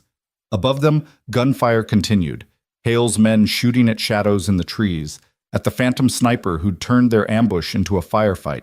Caleb crawled forward, pulling Lily along, Daniel bringing up the rear. The ditch led into the forest, into dense undergrowth that swallowed them. Behind them, men shouted orders. An engine roared, the SUV, probably, trying to cut off their escape. They ran through the forest, branches whipping their faces, Lily gasping for breath. Caleb carried her when she stumbled, his arms burning, his lungs screaming. Daniel kept pace, crashing through brush like a panicked animal. A clearing opened ahead, and standing in it, rifle still raised, was Marcus. "About time you showed up," he said calmly. "I was running out of targets." Caleb almost laughed, almost cried. "How did you—" "I told you I'd come if you weren't back by dawn. It's past dawn." Marcus lowered his rifle, his scarred face split in a grin. "Plus, Torres called me. Said you were walking into a trap and might need actual backup instead of FBI bureaucrats. So I came." "The local cops?" "Told them I had a lead on Lily's location and would call them when I had confirmation. They believed me because I'm very trustworthy looking." Marcus's expression sobered as he looked at Lily. "Hey, kid, you okay?" Lily nodded, still pressed against Caleb's chest. "That was scary." "Yeah, but it's over now." Except it wasn't. Through the trees, Caleb could hear engines, voices, the sounds of pursuit. Hale wasn't giving up. He couldn't afford to. "We need to move," Marcus said. "I've got a truck half a mile north. We can—" The SUV burst through the tree line, engine roaring, tires spitting dirt. It was coming straight at them, accelerating. Behind the wheel, Caleb caught a glimpse of Richard Hale's face. No longer calm, no longer controlled, just rage and desperation. Marcus raised his rifle, fired. The windshield spiderwebbed, but didn't break. The SUV kept coming. They scattered. Marcus left. Daniel right. Caleb carrying Lily straight ahead into deeper forest. The SUV sideswiped a tree, metal, shrieking, then recovered and kept coming. Caleb ran, his daughter's weight nothing compared to the adrenaline flooding his system. Behind him, he could hear the SUV's engine, could hear branches snapping, could feel death closing in. Then the ground disappeared. He was falling, Lily tight in his arms, tumbling down a steep embankment. They hit water, cold, shocking, a mountain stream swollen with runoff. Caleb went under, his grip on Lily loosening. He kicked hard, broke the surface, gasping. "Lily!"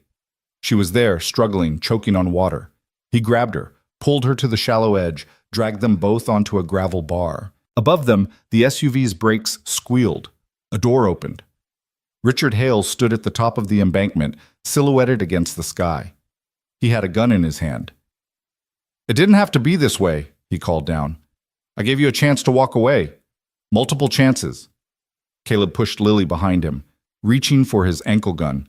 His hands were numb from the cold water, clumsy.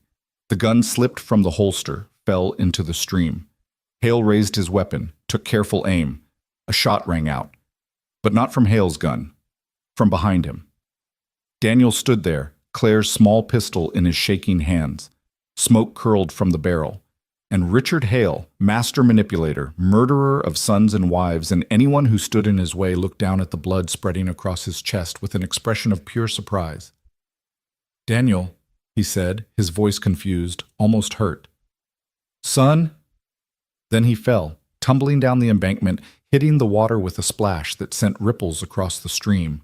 He lay half submerged, his silver hair dark with blood, his eyes still open but seeing nothing. Daniel dropped the gun and sank to his knees, sobbing. Caleb stood in the freezing water, holding his daughter, watching the man who'd killed his wife die in a mountain stream. He should have felt triumph, vindication, justice. Instead, he just felt tired. Lily's voice, small and frightened. "Daddy? Is it over?" He pulled her close, felt her heartbeat against his chest. Alive, safe, his. "Yeah, baby, it's over." Marcus appeared at the top of the embankment, rifle still ready, then relaxed when he saw Hale's body. "Everyone alive down there?" "More or less." "Good. Because we've got federal agents incoming. Torres called it in the second the shooting started. Marcus extended a hand to help them up. Time to face the music. They climbed out of the stream, Caleb carrying Lily, Daniel moving like a sleepwalker, all of them soaked and shaking. Claire was there with the Honda, and Torres behind her with 2 other agents. The sound of helicopters echoed through the mountains. It was over. Richard Hale was dead, his empire exposed, his crimes finally catching up to him. And Caleb's daughter was safe, traumatized but alive, held tight in his arms where she belonged. The rest, the questions, the debriefing, the media circus, the trials, all of that could wait. For now, there was just this: Lily's heartbeat, Marcus's solid presence, the morning sun breaking through the trees. Justice, messy and imperfect and bloodstained, but justice nonetheless. Agent Morrison arrived in the second helicopter, took one look at Hale's body, and sighed. Well, this complicates things. He was trying to kill us, Caleb said flatly. All of us, including my daughter. I believe you. The recording backs that up. We got everything, Morris. Every confession, every threat. It's damning.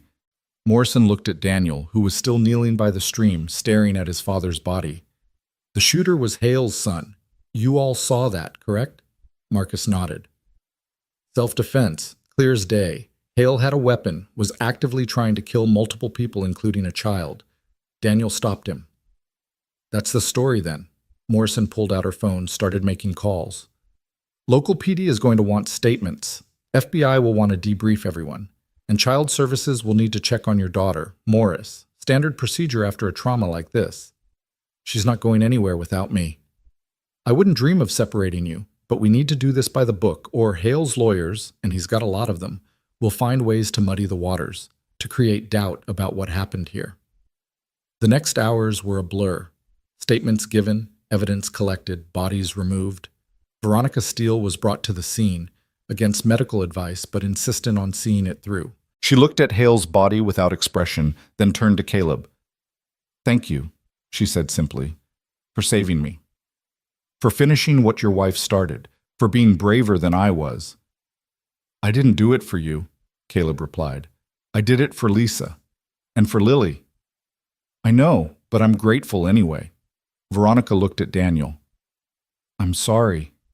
I know he was your father, no matter what he did. Daniel didn't respond. He'd gone somewhere inside himself, somewhere deep and dark where Caleb couldn't reach. The trauma of killing your own father, even a father who was a monster, that would take years to process. Maybe a lifetime. By the time they made it back to Pagosa Springs, it was evening. The house looked exactly as Caleb had left it. Lisa's books, her coffee mug, her memory preserved like amber. But something felt different. Lighter, maybe. Or maybe just finished. He tucked Lily into bed, staying with her until she fell asleep. She'd been quiet since the stream, processing in that way children did. Tomorrow she'd have questions. Tomorrow there'd be therapy, explanations, the long work of healing. But tonight, she just needed to sleep in her own bed, safe in her own home. Marcus was in the kitchen when Caleb came downstairs, making coffee like he'd been doing it in this house for years. She okay? He asked. She will be. Eventually. Caleb accepted the cup Marcus offered. Thank you for coming, for saving us. You do the same for me. In a heartbeat. They sat in comfortable silence, drinking coffee, watching the darkness settle over the mountains. After a while, Marcus said, You got justice, brother. For Lisa. That's got to mean something. It does, Caleb agreed. But it doesn't bring her back. Doesn't erase 3 years of grief. Doesn't give Lily her mother. No, but it gives you truth, and maybe that's enough. Maybe it was. Caleb thought about Lisa. About the woman who'd been brave enough to stand against corruption, who died trying to do the right thing. She'd been gone 3 years, but her impact, her courage, had rippled forward, touching Veronica, inspiring a change, ultimately bringing down the monster who'd killed her. That meant something. That mattered. His phone buzzed. A text from Daniel. I'm leaving Colorado, going somewhere quiet to figure out who I am without my father's shadow. Thank you for letting me help. Tell Lily she's brave, just like her mom. Caleb texted back. You're brave too. Take care of yourself. Then he set the phone aside and looked around his house, at Lisa's things, at the life they'd built, at the memories that filled every corner. Tomorrow he'd start thinking about the future, about healing, about what came next. But tonight, he'd just remember. Remember Lisa's laugh, her passion, her courage, her love. And he'd hold on to the truth they'd fought so hard to find, that she hadn't died in vain, that her sacrifice had meant something, that in the end, messy and violent and imperfect as it was, justice had prevailed. Outside, the Colorado stars burned bright and cold, watching over a father and daughter who'd walked through fire and survived. The long night was ending, and in the distance, barely visible, dawn was beginning to break. Dawn came too quickly, painting the mountains in shades of rose and gold that seemed almost obscene in their beauty. Caleb hadn't slept.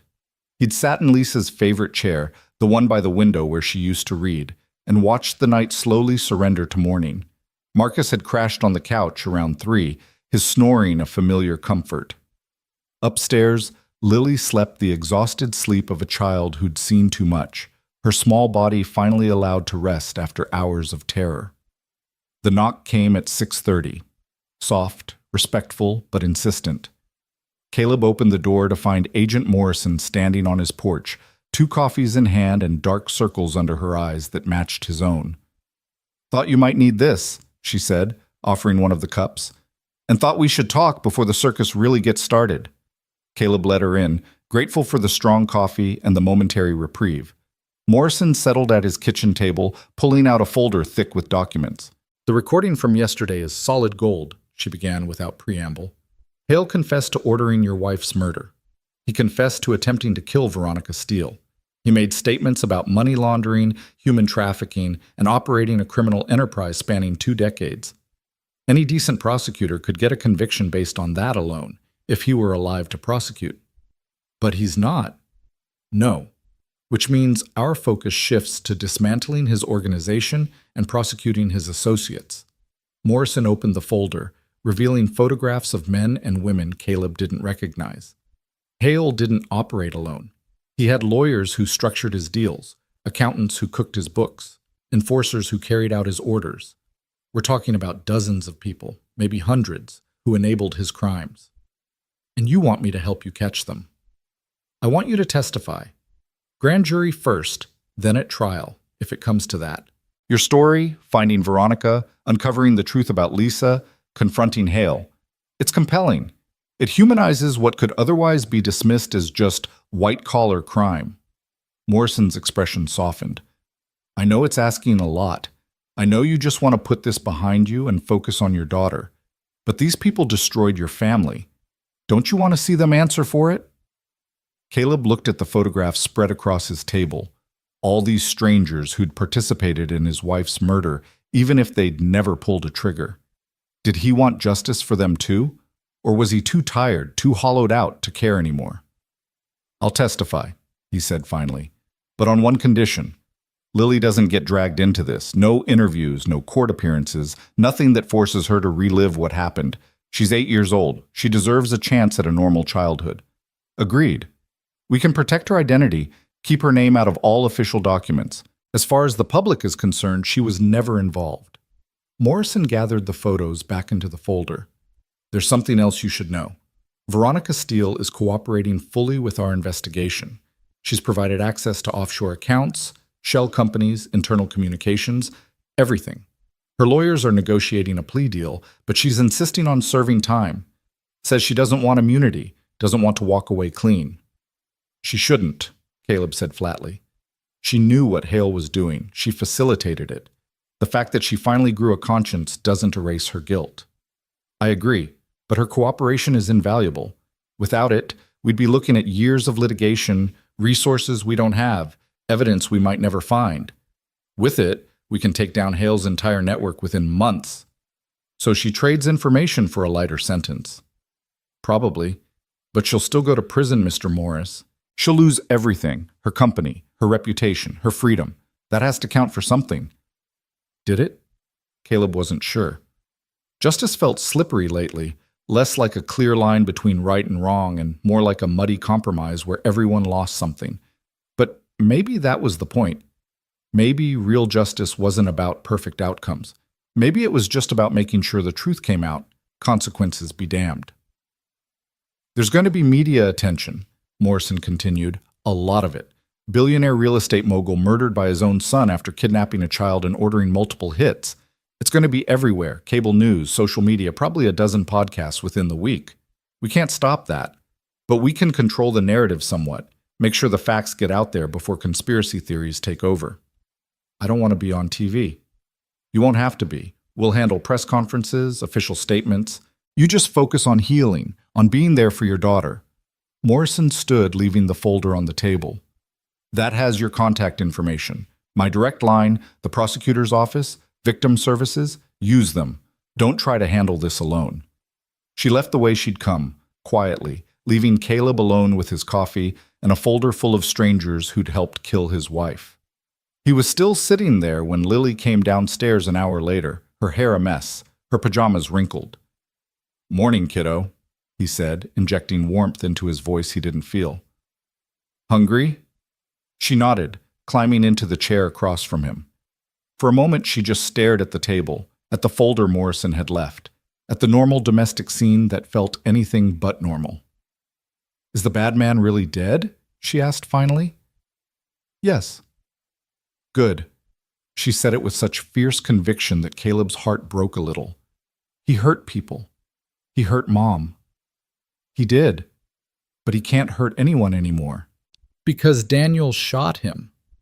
Caleb closed his eyes briefly. She'd seen it. Of course she'd seen it. She'd been right there when Daniel pulled the trigger, when Richard Hale fell into the stream. Another trauma to add to the collection, another wound that would take years to heal. "Daniel did what he had to do to protect us," Caleb said carefully. "Sometimes good people have to do hard things to stop bad people. That doesn't make them bad.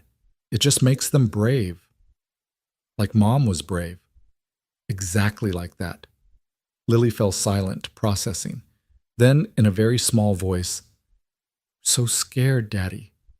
When that man had the knife, I thought I was going to die. Like Mom did." Caleb came around the table and pulled her into his arms, feeling her small body shake with sobs she'd been holding back since yesterday. He held her while she cried, murmuring comfort, being the anchor she needed. This was what mattered. Not justice, not revenge, not prosecuting Hale's associates. Just this. Being here for his daughter, helping her survive the unsurvivable. When her tears finally subsided, he made her pancakes, Mickey Mouse-shaped, the way Lisa used to make them. Lily managed 3 bites before pushing the plate away. "Can I stay home from school?" she asked. "You can stay home for the rest of the week, maybe longer, whatever you need." "Are we going to move, like on TV when people are in danger and they have to get new names and hide?" "No, baby. We're staying right here. This is our home. Nobody's going to chase us away from it." But even as he said it, Caleb wondered if that was true. Could they really stay in this house, in this town, with the ghosts of Lisa and Richard Hale and everything that had happened? Or would the memories become too heavy, too poisonous, driving them away to start over somewhere new? Marcus emerged from the living room, looking rumpled but alert. "Morning, Princess," he said to Lily, ruffling her hair. "Sleep okay?" She shrugged.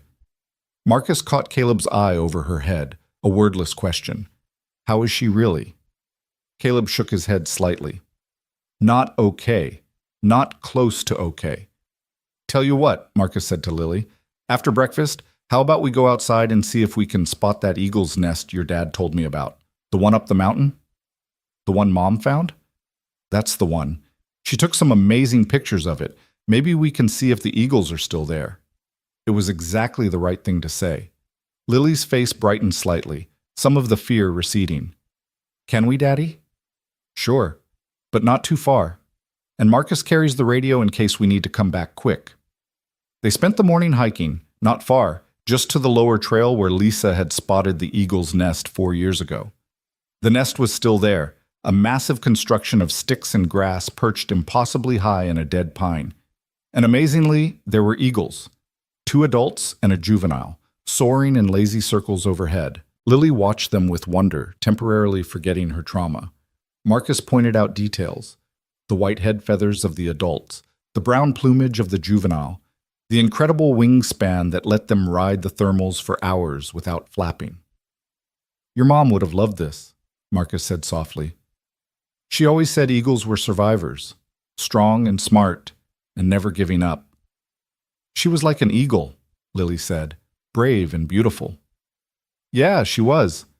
They stayed for an hour, just watching, letting the beauty of the moment wash over them. Then Lily grew quiet again, tired, and they headed back. But it had been good, Caleb thought. A brief respite. A reminder that there was still wonder in the world, still beauty, still reasons to keep going. The afternoon brought less pleasant visitors. A child psychologist from county services, mandated to evaluate Lily after her abduction. A lawyer specializing in victims' rights, offering to represent Caleb in any civil suits against Hale's estate. A reporter who somehow got past the deputy stationed at the end of the driveway and had to be escorted away by Marcus with firm and colorful language. By evening, Caleb was exhausted. He ordered pizza, Lily's favorite, extra cheese, and they ate on the couch while watching a Disney movie that required no thought, no emotional processing, just bright colors and silly songs. Marcus left around 8, promising to return in the morning, and suddenly the house felt too quiet. Caleb was putting Lily to bed when she grabbed his hand. Will you stay until I fall asleep? Of course.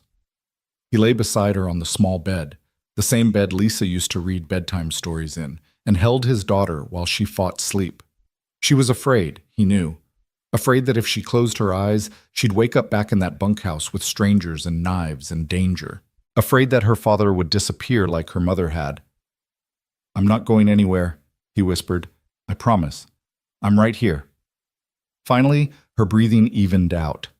Caleb waited another 10 minutes to be sure, then carefully extracted himself and crept downstairs. The house felt different at night now, less like a shrine to Lisa and more like a battlefield they'd barely survived. Every shadow held menace. Every creak was a threat. He was pouring himself a bourbon, his first drink in 3 years, needed desperately, when his phone rang. Daniel. Hey, Caleb answered. How are you holding up? I'm in Montana. Drove through the night. Daniel's voice was hollow, scraped raw. Found a cabin my mom used to rent before she died. Middle of nowhere, no cell service except on the ridge. It's quiet. Quiet's good sometimes. Yeah. A long pause. I killed him, Caleb. I killed my own father. You saved us, me, Lily, Claire, maybe Marcus too. Your father was going to kill all of us. You stopped him. I know that up here, Daniel must have tapped his head. But I don't feel it. I just feel like a murderer. Like I'm no better than he was. You're nothing like him. He killed for money, for power, to cover his crimes. You killed to save innocent lives. That's not the same thing. Isn't it? We're both killers, both covered in blood. How is that different? Caleb thought about Afghanistan, about the men he'd killed in combat, about the nightmares that had followed him home. The difference is what you do next. Your father would have justified it, rationalized it, never lost a moment's sleep. You're calling me at 10 o'clock at night, barely holding yourself together, because you actually have a conscience. That's the difference. Daniel made a sound that might have been a laugh or a sob. I don't know how to live with this. You talk to someone, a therapist, a counselor, someone trained in trauma. You don't try to tough it out alone. And you remember that you're a good person who did a terrible thing for the right reasons. That has to mean something. Does it? Mean something? Yeah, it does. Your father was a monster, but you're not. You proved that when you made the hardest choice of your life. You chose right over easy. That took courage. Another long silence. Then, very quietly, thank you for letting me help, for not shutting me out when you had every reason to. You're family now, Caleb said, surprising himself with the truth of it. You and Veronica and Claire. We went through hell together. That creates bonds. I'd like to think so. I'd like to think something good came out of all this horror. They talked for another 20 minutes, Daniel gradually sounding less hollow, less lost. When they hung up, Caleb felt marginally better. At least Daniel was safe. At least he was trying. The bourbon went down smooth, warming him from the inside. He was contemplating a second glass when someone knocked on the door. It was late, nearly 11, and his hand went automatically to the pistol he now kept in the hall table drawer. But when he checked the peephole, he saw Claire standing on the porch, her arms wrapped around herself against the cold. He opened the door. "Is everything okay?" "I don't know," she admitted. "I'm staying at a hotel in Durango. The FBI offered to put me in protective custody, but I couldn't stand it. The isolation, the fear. I kept thinking about Veronica, about everything that happened, and I needed to see you, to make sure you and Lily were really okay." Caleb stepped aside, letting her in. She looked exhausted, worn down by the same trauma that was eating at all of them. He poured her a bourbon without asking, and she accepted it gratefully. "How's Lily?" Claire asked. "Traumatized but alive. She's sleeping now, hopefully without nightmares. And you?" "Same." Caleb sat across from her. "Claire, you didn't have to come all this way. A phone call would have been fine." "I needed to see it. Needed to see you living your life, being a father, surviving. Because if you can do it, if you can keep going after everything you've lost, then maybe I can too." Claire's eyes were wet. "I worked for Veronica for 10 years. 10 years I looked the other way while she made deals with monsters. I told myself it wasn't my business, that I was just an assistant, that I couldn't change anything. And your wife died because people like me didn't speak up. You spoke up when it mattered, at the hospital, in the car, at the mining camp. You could have run at any point, but you stayed. You helped save my daughter. Does that balance the scales? Does one good deed erase 10 years of cowardice?" Caleb thought about Veronica, about her plea for forgiveness, about the impossible calculus of redemption. "I don't know, maybe the scales never balance. Maybe we just try to tip them a little less toward evil and hope that's enough." Claire laughed bitterly. "That's depressing." "Yeah, but it's honest." They sat in companionable silence, sipping bourbon, two people trying to make sense of senseless things. After a while, Claire said, "Veronica wants to see you when she's recovered enough. She asked me to tell you that she'd understand if you refused, but she hopes you'll give her a chance to apologize properly." "I'll think about it. She's going to prison, you know. Even with the plea deal, she's looking at 15 to 20 years. She's 52. She'll be in her 70s when she gets out." "Good. You really hate her that much?" Caleb considered the question. Did he hate Veronica Steele? Or was it more complicated than that? She'd enabled Lisa's death, but she'd also finally tried to make it right. She'd been a coward, and then she'd been brave. She'd been guilty, and then she'd sought justice. How did you hate someone who contained that many contradictions? "I don't hate her," he said finally, "but I don't forgive her either. Maybe someday, but not today." Claire nodded, accepting that. "I should go, let you get some rest." "You could stay. Guest room's empty. Save yourself the drive back to Durango." She looked surprised, then grateful. "Thank you. I'd like that." He showed her to the guest room, the room that had been Lisa's office, converted after her death into generic spare space. Claire thanked him again and closed the door, leaving Caleb alone in the hallway. He checked on Lily one more time, still sleeping, her face peaceful, then returned to the living room. The bourbon bottle called to him, promising oblivion, but he resisted. Getting drunk wouldn't help, wouldn't change anything, wouldn't bring Lisa back or erase Lily's trauma or make the future any clearer. Instead, he pulled out the box he'd been avoiding for 3 years. Lisa's personal effects, the things the police had returned after the accident, her phone, her wallet, her wedding ring that she'd taken off because it kept catching on her keyboard, and beneath it all, her work laptop. He'd never looked at it, couldn't bear to.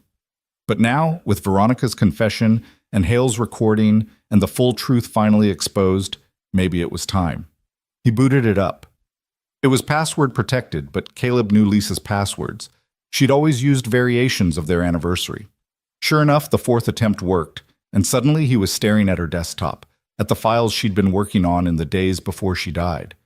There, in a folder labeled simply Evidence, were dozens of documents, spreadsheets tracking money flows, emails between Veronica and Hale discussing problematic expenses and necessary adjustments, bank records showing millions moving through shell companies, and most damning of all, a video file dated 3 days before Lisa's death.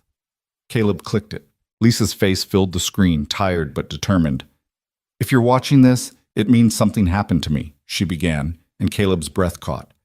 I've been investigating irregularities in Steel Development's finances for 6 months. At first I thought it was just sloppy bookkeeping, but the deeper I dug, the worse it got. Money laundering, drug money, trafficking proceeds, millions of dollars flowing through our accounts from sources that should never have passed compliance. She looked directly at the camera, at Caleb 3 years in the future, and her expression was fierce. I tried to tell Veronica, tried to make her understand the legal jeopardy we're in, the moral implications. She told me to stop digging, to focus on other projects. But I can't. I can't look the other way while children are trafficked and families are destroyed just so rich people can get richer. Lisa paused, choosing her words carefully. I've made copies of everything. The originals are going to the FBI tomorrow, but I've hidden backups in 3 locations. If something happens to me, if this evidence disappears, someone needs to find them. Someone needs to finish what I started. She listed 3 locations: a storage unit in Durango, a safe deposit box in Pagosa Springs, and her sister's house in Nebraska. Then she looked at the camera one more time, and her expression softened. Caleb, if you're watching this, it means I didn't make it. I'm sorry. I'm so sorry for leaving you and Lily, but I couldn't live with myself if I stayed silent. You taught me that, you know. You showed me what courage looks like, what it means to fight for something bigger than yourself. I'm trying to be as brave as you were. Tears were streaming down Caleb's face now, silent and hot. Take care of our girl, Lisa continued. Tell her every day how much I love her, and tell her that her mom tried to do the right thing, even when it was hard, even when it cost everything, because that's what matters in the end, not how long you live, but whether you lived with integrity. The video ended. Caleb sat staring at the frozen image of his wife's face, this message from beyond the grave, and something inside him shifted. She'd known. Lisa had known she was in danger, had known she might die, and she'd done it anyway, not because she was reckless, but because she was brave, because she believed some things were worth dying for. He'd spent 3 years mourning her loss. Maybe it was time to start honoring her sacrifice instead. He forwarded the video to Agent Morrison with a short message. Lisa made backup copies of all her evidence, 3 locations. Let's make sure her death wasn't for nothing.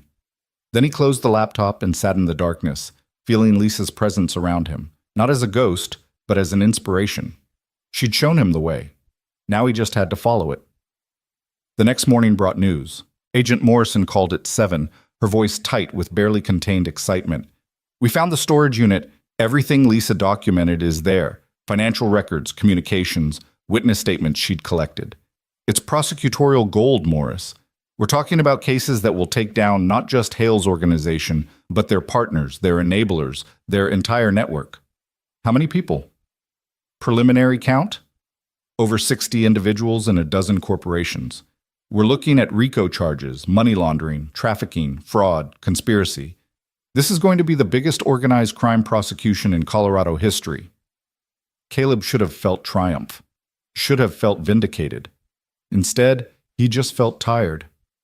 And Lisa, does she get credit for this? Does anyone know she's the one who did the real work? Absolutely. We're preparing a statement acknowledging her investigation and sacrifice. She'll be recognized as a hero, Morris. I promise you that. A hero. Lisa would have hated that. She'd never wanted recognition, never sought glory. She just wanted to do the right thing. But maybe that was the truest kind of heroism, the kind that didn't care about credit, only about justice. The rest of the week passed in a blur of activity: grand jury testimony, victim advocate meetings, therapy sessions for Lily with a specialist in childhood trauma. The media circus Morrison had predicted came with full force. Satellite trucks parked at the end of the driveway, reporters shouting questions whenever Caleb left the house, talking heads on cable news dissecting every aspect of the case. Caleb refused all interview requests. Let the FBI handle the narrative. Let prosecutors make their cases. His job was simpler: be there for Lily, help her heal, show her that the world was still safe despite everything she'd seen. A week after Hale's death, Veronica was transferred from the hospital to federal custody. She called Caleb from the detention center, her voice weak but determined. I won't ask for forgiveness, she said. I don't deserve it. But I wanted you to know that I've given the FBI everything, every account, every document, every name. I'm going to testify against everyone involved, including myself. And whatever time I serve, I'll serve it knowing I finally did the right thing." "It doesn't bring her back," Caleb said. "All your cooperation, all your testimony. Lisa is still dead." "I know. And I have to live with that. But maybe her death can still mean something. Maybe the lives we save by taking down these networks, the children we rescue from trafficking, the families we protect, maybe that can be her legacy. Not a perfect redemption, but something." Caleb thought about Lisa's video message, about her belief in fighting for things bigger than yourself. Yeah, maybe that's something. "Thank you," Veronica whispered, "for not hating me, for letting me try to make this right."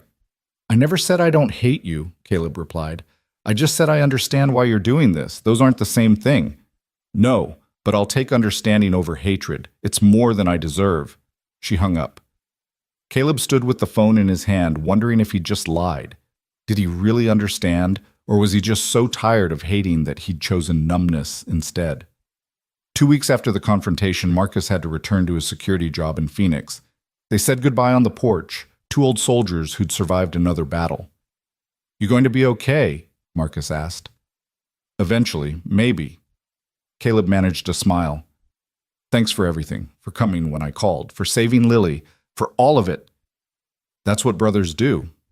And Caleb, Lisa would be proud of you, the way you fought for the truth, the way you're taking care of Lily. She'd be proud."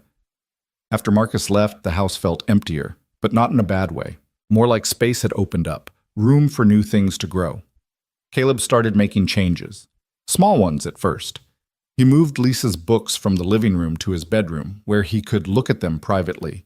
He washed her coffee mug and put it in the back of the cabinet, preserving it, but not worshiping it.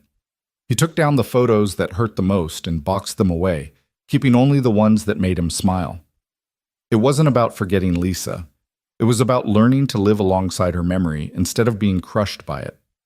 Lily noticed the changes. One evening, watching him pack away some of Lisa's things, she asked, "Are you trying to forget Mom?" "No, baby, never. I'm just making room for us to keep living. Mom wouldn't want us to turn this house into a museum. She'd want us to grow and change and move forward." "But we still remember her? Every day, in everything we do. The way you're brave when you're scared, the way I try to do the right thing even when it's hard. That's Mom. She's part of us now." Lily thought about this, then nodded. "Okay, I think Mom would like that." A month after Hale's death, Daniel returned from Montana. He looked thinner, haunted, but somehow more present than he'd been before. He and Caleb met at a coffee shop in Durango, neutral territory, and talked for hours.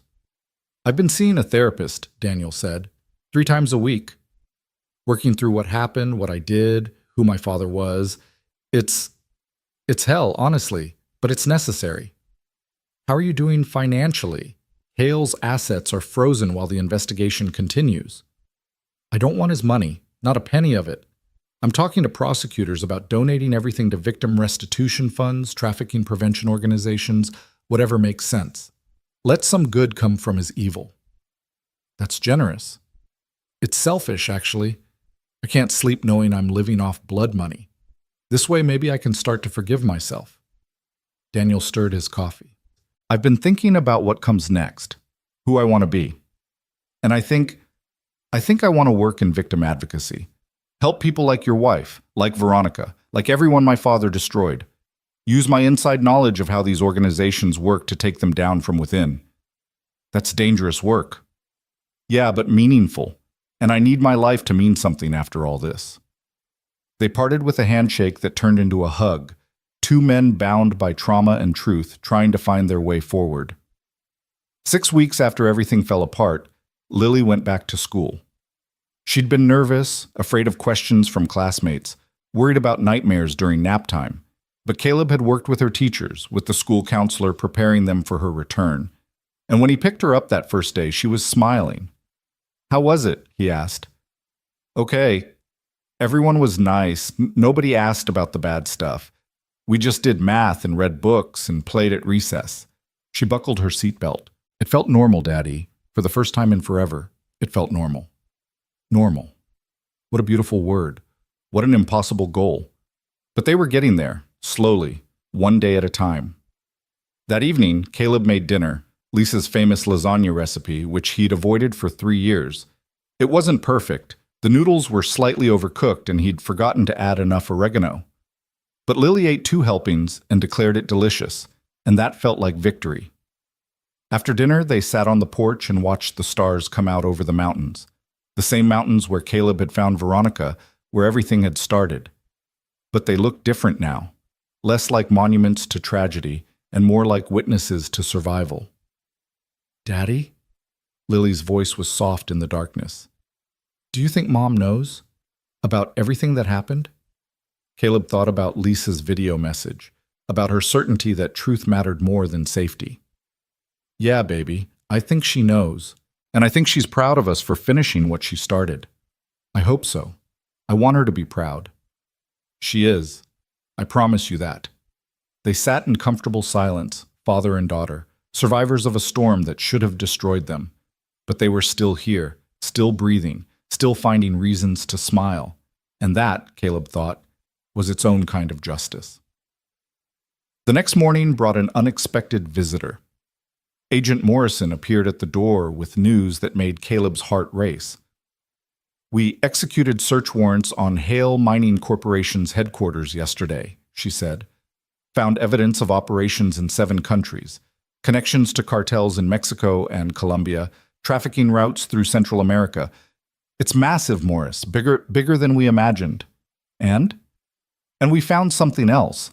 Communications between Hale and a corrupt Colorado state senator, evidence of bribes, of laws passed specifically to benefit his operations, of investigations quashed before they could threaten him. The senator is resigning today. There will be criminal charges. Justice, spreading like ripples in a pond. 1 death, 1 confrontation, cascading into dozens of prosecutions. Lisa's work, continuing 3 years after her murder. There's something else," Morrison continued. "The FBI director wants to award Lisa posthumously for her investigative work. It's unprecedented. Usually these commendations go to agents, not civilian contractors.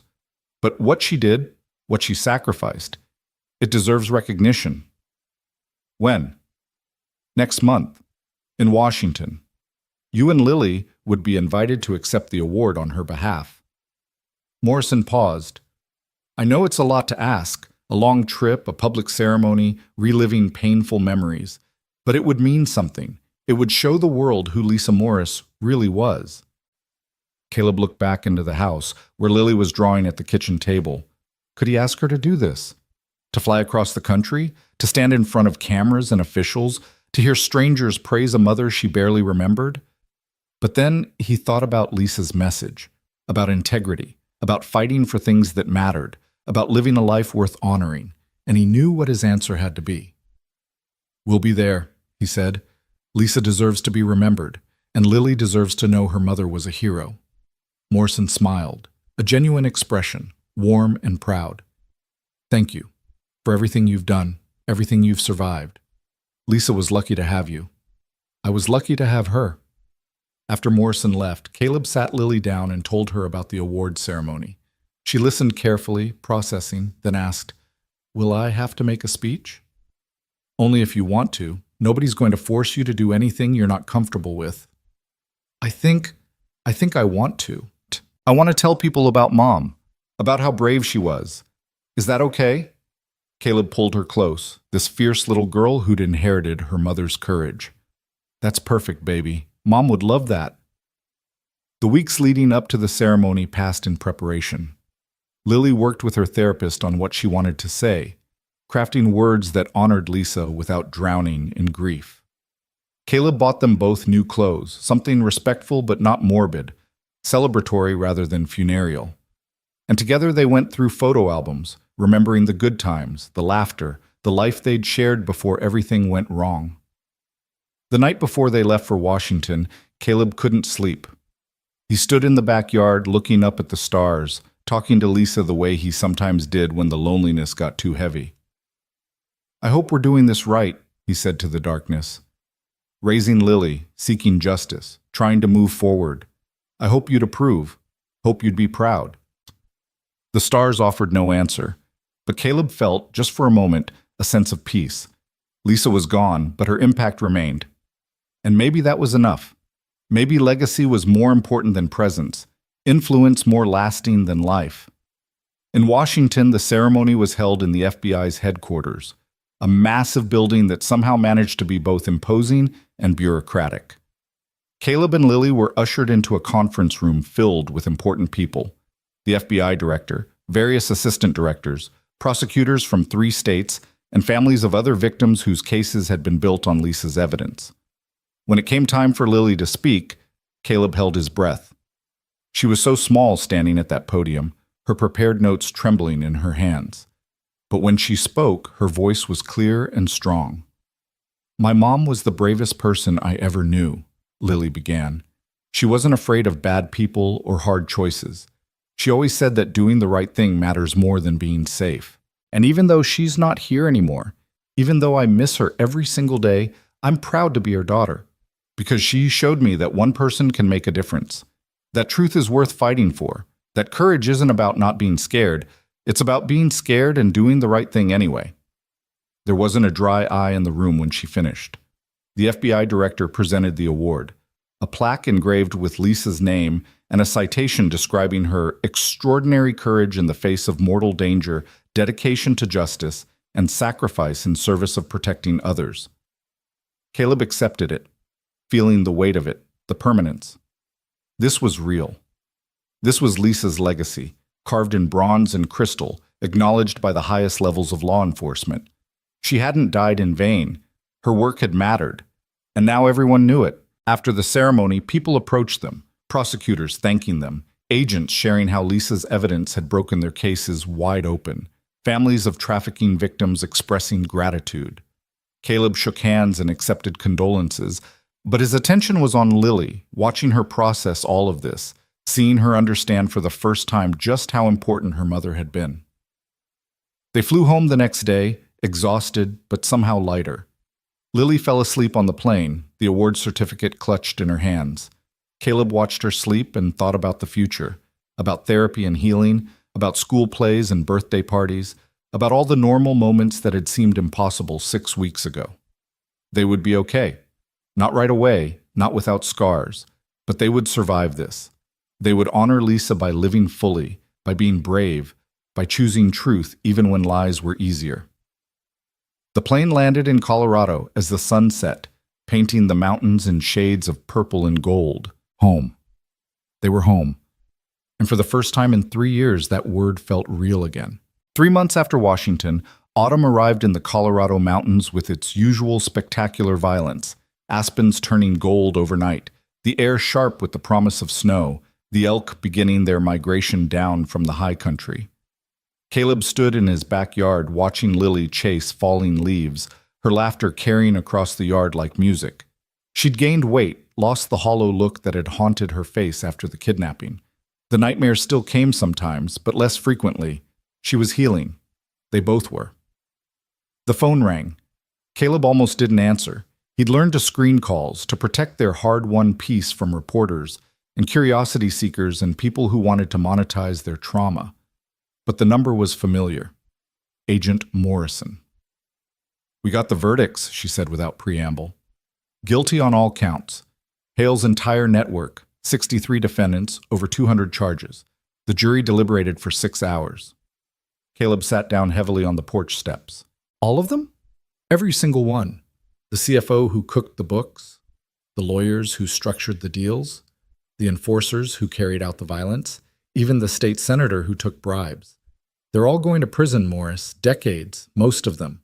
Some will die behind bars. It should have felt like victory, should have felt like the end of something. Instead, Caleb just felt empty. And Veronica? Sentencing is next month. Prosecution is recommending 20 years. She'll probably serve 15 with good behavior. But she'll be in her late 60s when she gets out. Her company is being dismantled, assets liquidated to pay restitution to victims. Everything she built is gone. Good. Morrison paused. Is it? She cooperated fully. Without her testimony, half these convictions wouldn't have happened. She's trying to make amends. She's trying to ease her conscience. Those aren't the same thing. Caleb watched Lily spin in circles, arms outstretched, catching leaves. My wife died because Veronica was too cowardly to stand up to Hale. No amount of cooperation changes that. No, but it does something. It saves future victims, dismantles criminal networks, brings justice to families who've been waiting years for answers. That has to count for something. Maybe. Caleb stood, brushing dirt from his jeans. Thanks for letting me know about the verdicts. There's one more thing. Daniel Hale has been working with us, using his inside knowledge to identify other operations similar to his father's. He's helped take down 3 trafficking rings in the past 2 months, saved over 40 children. Morrison's voice softened. He's doing good work, Morris. Real good. Thought you'd want to know. After they hung up, Caleb stood on his porch feeling the weight of it all. The verdicts, the sentencing, the ripples that kept spreading from that moment in the mountains when he'd pulled a dying woman from her grave. Lisa's sacrifice had started a cascade that was still unfolding, still bringing down monsters, still saving lives. It was everything she would have wanted. But God, the cost had been high. That evening, as he was making dinner, someone knocked on the door. Caleb opened it to find Claire standing there, looking nervous and hopeful. I should have called first, she said, but I was in the area and I thought, I hoped it would be okay to stop by. Come in, Caleb stepped aside. We're just making spaghetti, nothing fancy, but you're welcome to stay. Claire's face lit up. I'd like that. Thank you. Over dinner, she caught them up on her life. She'd left Colorado, moved to Seattle, taken a job with a nonprofit that helped trafficking survivors rebuild their lives. The work was hard, and the pay was terrible, but it mattered. It meant something. I see their faces sometimes, Claire said, pushing pasta around her plate. The women we help. And I think about how many of them might have been saved if I'd spoken up sooner. If I'd questioned Veronica's decisions, reported the irregularities, done literally anything except keep my head down and collect my paycheck. You can't change the past, Caleb said gently. You can only choose who you are now. I know, and I'm trying. Every day I'm trying to be the person I should have been all along. Claire looked at Lily, who was building a tower out of garlic bread. Your mom would be proud of you, sweetheart. The way you spoke in Washington, the way you're being so brave. She'd be so proud. Lily considered this solemnly. I'm trying to be like her. Daddy says she always did the right thing, even when it was scary. That's true. She was the bravest person I ever met. Claire's eyes were wet. And I'm sorry. So sorry that I wasn't brave enough to help her when she needed it. You're helping people now, Lily said simply. That's what Mom would want, for people to help each other. Out of the mouths of babes, Caleb thought. His 8-year-old daughter had more wisdom than most adults, had found a way to forgive that he was still struggling toward. Maybe that was the gift of innocence, or maybe it was the gift of Lisa's teaching, still echoing through her child. After dinner, while Lily watched TV, Caleb and Claire sat on the porch with coffee.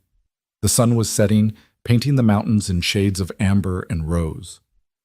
Veronica asked me to visit her, Claire said. At the detention center, she's not doing well. The reality of what she's facing, what she's lost. It's breaking her. Good. Is it? Really? Claire turned to face him. I'm not saying she doesn't deserve punishment. She does. But there's punishment and there's destruction. Right now, she's destroying herself with guilt and regret. Is that justice? Or is it just more tragedy? Caleb thought about it, about the difference between accountability and vengeance, between justice and cruelty. I don't know. Maybe I'm not the right person to ask. Every time I look at Lily, I think about the fact that Veronica could have prevented her trauma, could have stood up to Hale before it got to kidnapping and murder, but she chose her company over my family. How do I forgive that? Maybe you don't. Maybe forgiveness isn't required, but maybe visiting her, letting her apologize properly, giving her a chance to explain, maybe that gives you closure and her peace. I'll think about it. Claire left after finishing her coffee, headed back to Seattle and the work that was helping her atone. Caleb watched her taillights disappear down the mountain road and wondered if redemption was really possible. If people who'd enabled evil could ever fully wash the blood from their hands. He wanted to believe they could. Needed to believe it, actually, because the alternative was too dark. A world where mistakes were permanent, and grace was impossible. That night, after Lily was asleep, Caleb pulled out Lisa's laptop again. He'd watched her video message dozens of times, memorizing every word, every expression. But tonight he clicked through to her other files, reading the emails she'd written to Veronica, the careful documentation of evidence, the notes to herself about next steps and safety precautions. In one file, dated 2 days before her death, he found a letter addressed to him. His hands shook as he opened it. "My darling Caleb," it began. "If you're reading this, then I didn't make it. I'm so sorry. Sorry for leaving you, for putting this investigation above our safety, for all the ways I've failed as a wife and mother in pursuit of something I believed was right. I don't know if I made the right choice. I only know I couldn't make any other choice and still live with myself." Caleb had to stop, vision blurring with tears. He wiped his eyes and continued reading. "I know you're going to blame yourself. You're going to think you should have stopped me, should have protected me better, should have somehow prevented this. Please don't.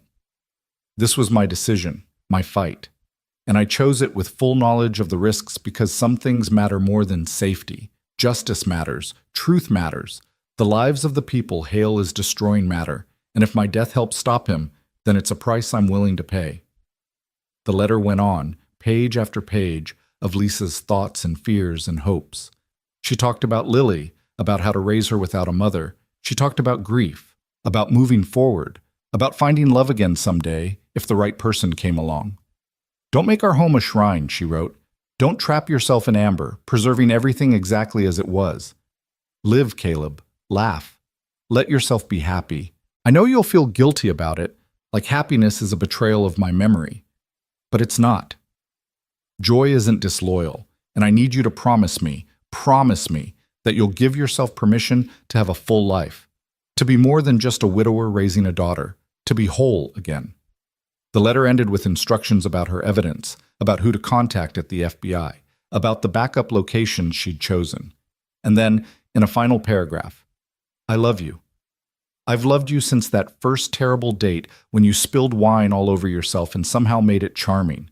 I've loved you through deployments and homecomings, through building our business and buying this house and creating Lily.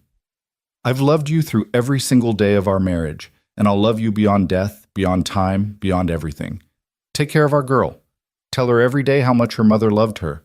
And live, my darling. Please, please live."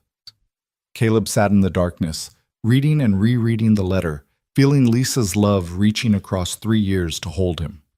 She'd known. She'd known she might die, and she'd prepared this message, this permission to move forward.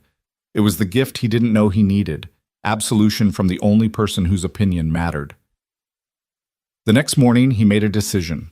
He called Agent Morrison and got Veronica's location, then arranged for a visitor's pass. Then he called Marcus, asked him to come stay with Lily for a few days. And finally, he called Claire. "I'm going to visit Veronica," he said, "and I'd like you to come with me, if you're willing." Claire's surprise was audible. "Are you sure?" "No, but Lisa asked me to live, to move forward, and I can't do that while I'm still carrying all this anger. Maybe talking to Veronica won't help. Maybe I'll leave even angrier, but I have to try." They drove to the Federal Detention Center in Denver 2 days later, Claire navigating while Caleb stared out the window, rehearsing conversations in his head. "What did you say to the woman who'd facilitated your wife's murder? How did you begin that conversation?" The detention center was exactly as depressing as expected. Gray concrete, razor wire, the institutional smell of disinfectant and despair. They were processed through security, searched, questioned, then finally escorted to a visiting room divided by thick plexiglass. Veronica was already waiting. She looked a decade older than when Caleb had pulled her from the ground. Gaunt, hollow-eyed, her expensive clothes replaced by prison orange. When she saw them, something crumbled in her expression. "You came," she said through the speakerphone, her voice barely audible. "I didn't think you would." Caleb picked up the phone on his side. "Neither did I." They stared at each other for a long moment. Finally, Veronica spoke again. "I've been trying to find the right words, the perfect apology. Something that would make you understand how sorry I am, how much I regret every choice I made. But there aren't words for this. There's nothing I can say that changes what I did, what I enabled. No, there isn't." I was weak. I was selfish. I prioritized my company over human lives, and your wife paid the price. Your daughter paid the price. You paid the price. Veronica's composure broke. I would give anything to go back, to listen when Lisa tried to warn me, to stand up to Hale before it was too late. But I can't. I can only sit here in this cell and live with what I've done. Why? Caleb asked. Why did you choose the money over doing the right thing? Because I was afraid. Afraid of losing everything I'd built. Afraid of being exposed as a fraud. Afraid of admitting that my success was built on blood money. Veronica wiped her eyes. I told myself it wasn't my fault. That I didn't know the full extent of what Hale was doing, but that was a lie. I knew enough. I knew enough to act, and I chose not to. And now? Now I testify. I cooperate. I help put away every person who profited from that empire. And when I'm released, if I live long enough to be released, I'll spend whatever years I have left trying to make amends. It won't be enough. It can never be enough. But it's all I have. Caleb looked at this broken woman, this former billionaire CEO now wearing prison scrubs and genuine remorse. Did he forgive her? No, not yet. Maybe not ever. But he understood her. Understood how fear could paralyze, how rationalization could blind, how good people could enable evil through simple inaction. Lisa left me a letter, he said, written before she died. She said she wanted me to live, to move forward, to not let anger and grief define me. She was wise. She was brave, the bravest person I've ever known. Caleb leaned forward. And you dishonored that bravery by protecting yourself instead of standing with her. That's what I can't forgive. Not the crimes themselves, those were Hale's doing, but the cowardice. The choice to look away when someone was fighting for what was right. Veronica nodded, accepting the judgment. You're right. And I'm sorry. Not because I want forgiveness. I don't deserve it. But because you deserve to hear it. Your wife was a hero. And I was too blind and too scared to see it until it was too late. They talked for another 30 minutes, Veronica answering Caleb's questions about those final days, filling in gaps in the timeline, helping him understand exactly what Lisa had been fighting against. It hurt, hearing the details. But it also helped, made Lisa's sacrifice feel more purposeful, more important. When their time was up, Caleb stood to leave. Veronica stopped him with one final question. How's Lily? Is she going to be okay? Caleb thought about his daughter, brave, resilient, healing slowly but surely. Yeah, she's going to be okay, because she has her mother's courage, and because I'm not going to let what happened define her. Good, that's good. Veronica's voice broke again. Tell her I'm sorry, that I wish I'd been brave like her mother, that I hope she grows up to be the kind of person who speaks up when it matters. I will. On the drive back, Claire asked, How do you feel? Caleb thought about it. Tired, sad, but also lighter somehow, like I finally let go of something I'd been carrying without realizing it. Do you forgive her? No, but I understand her, and maybe that's a start. They drove in silence for a while, watching the mountains roll past. Finally, Claire said, I'm proud of you for going. For facing her, that took courage. Lisa would have wanted me to. She believed people could change, could grow,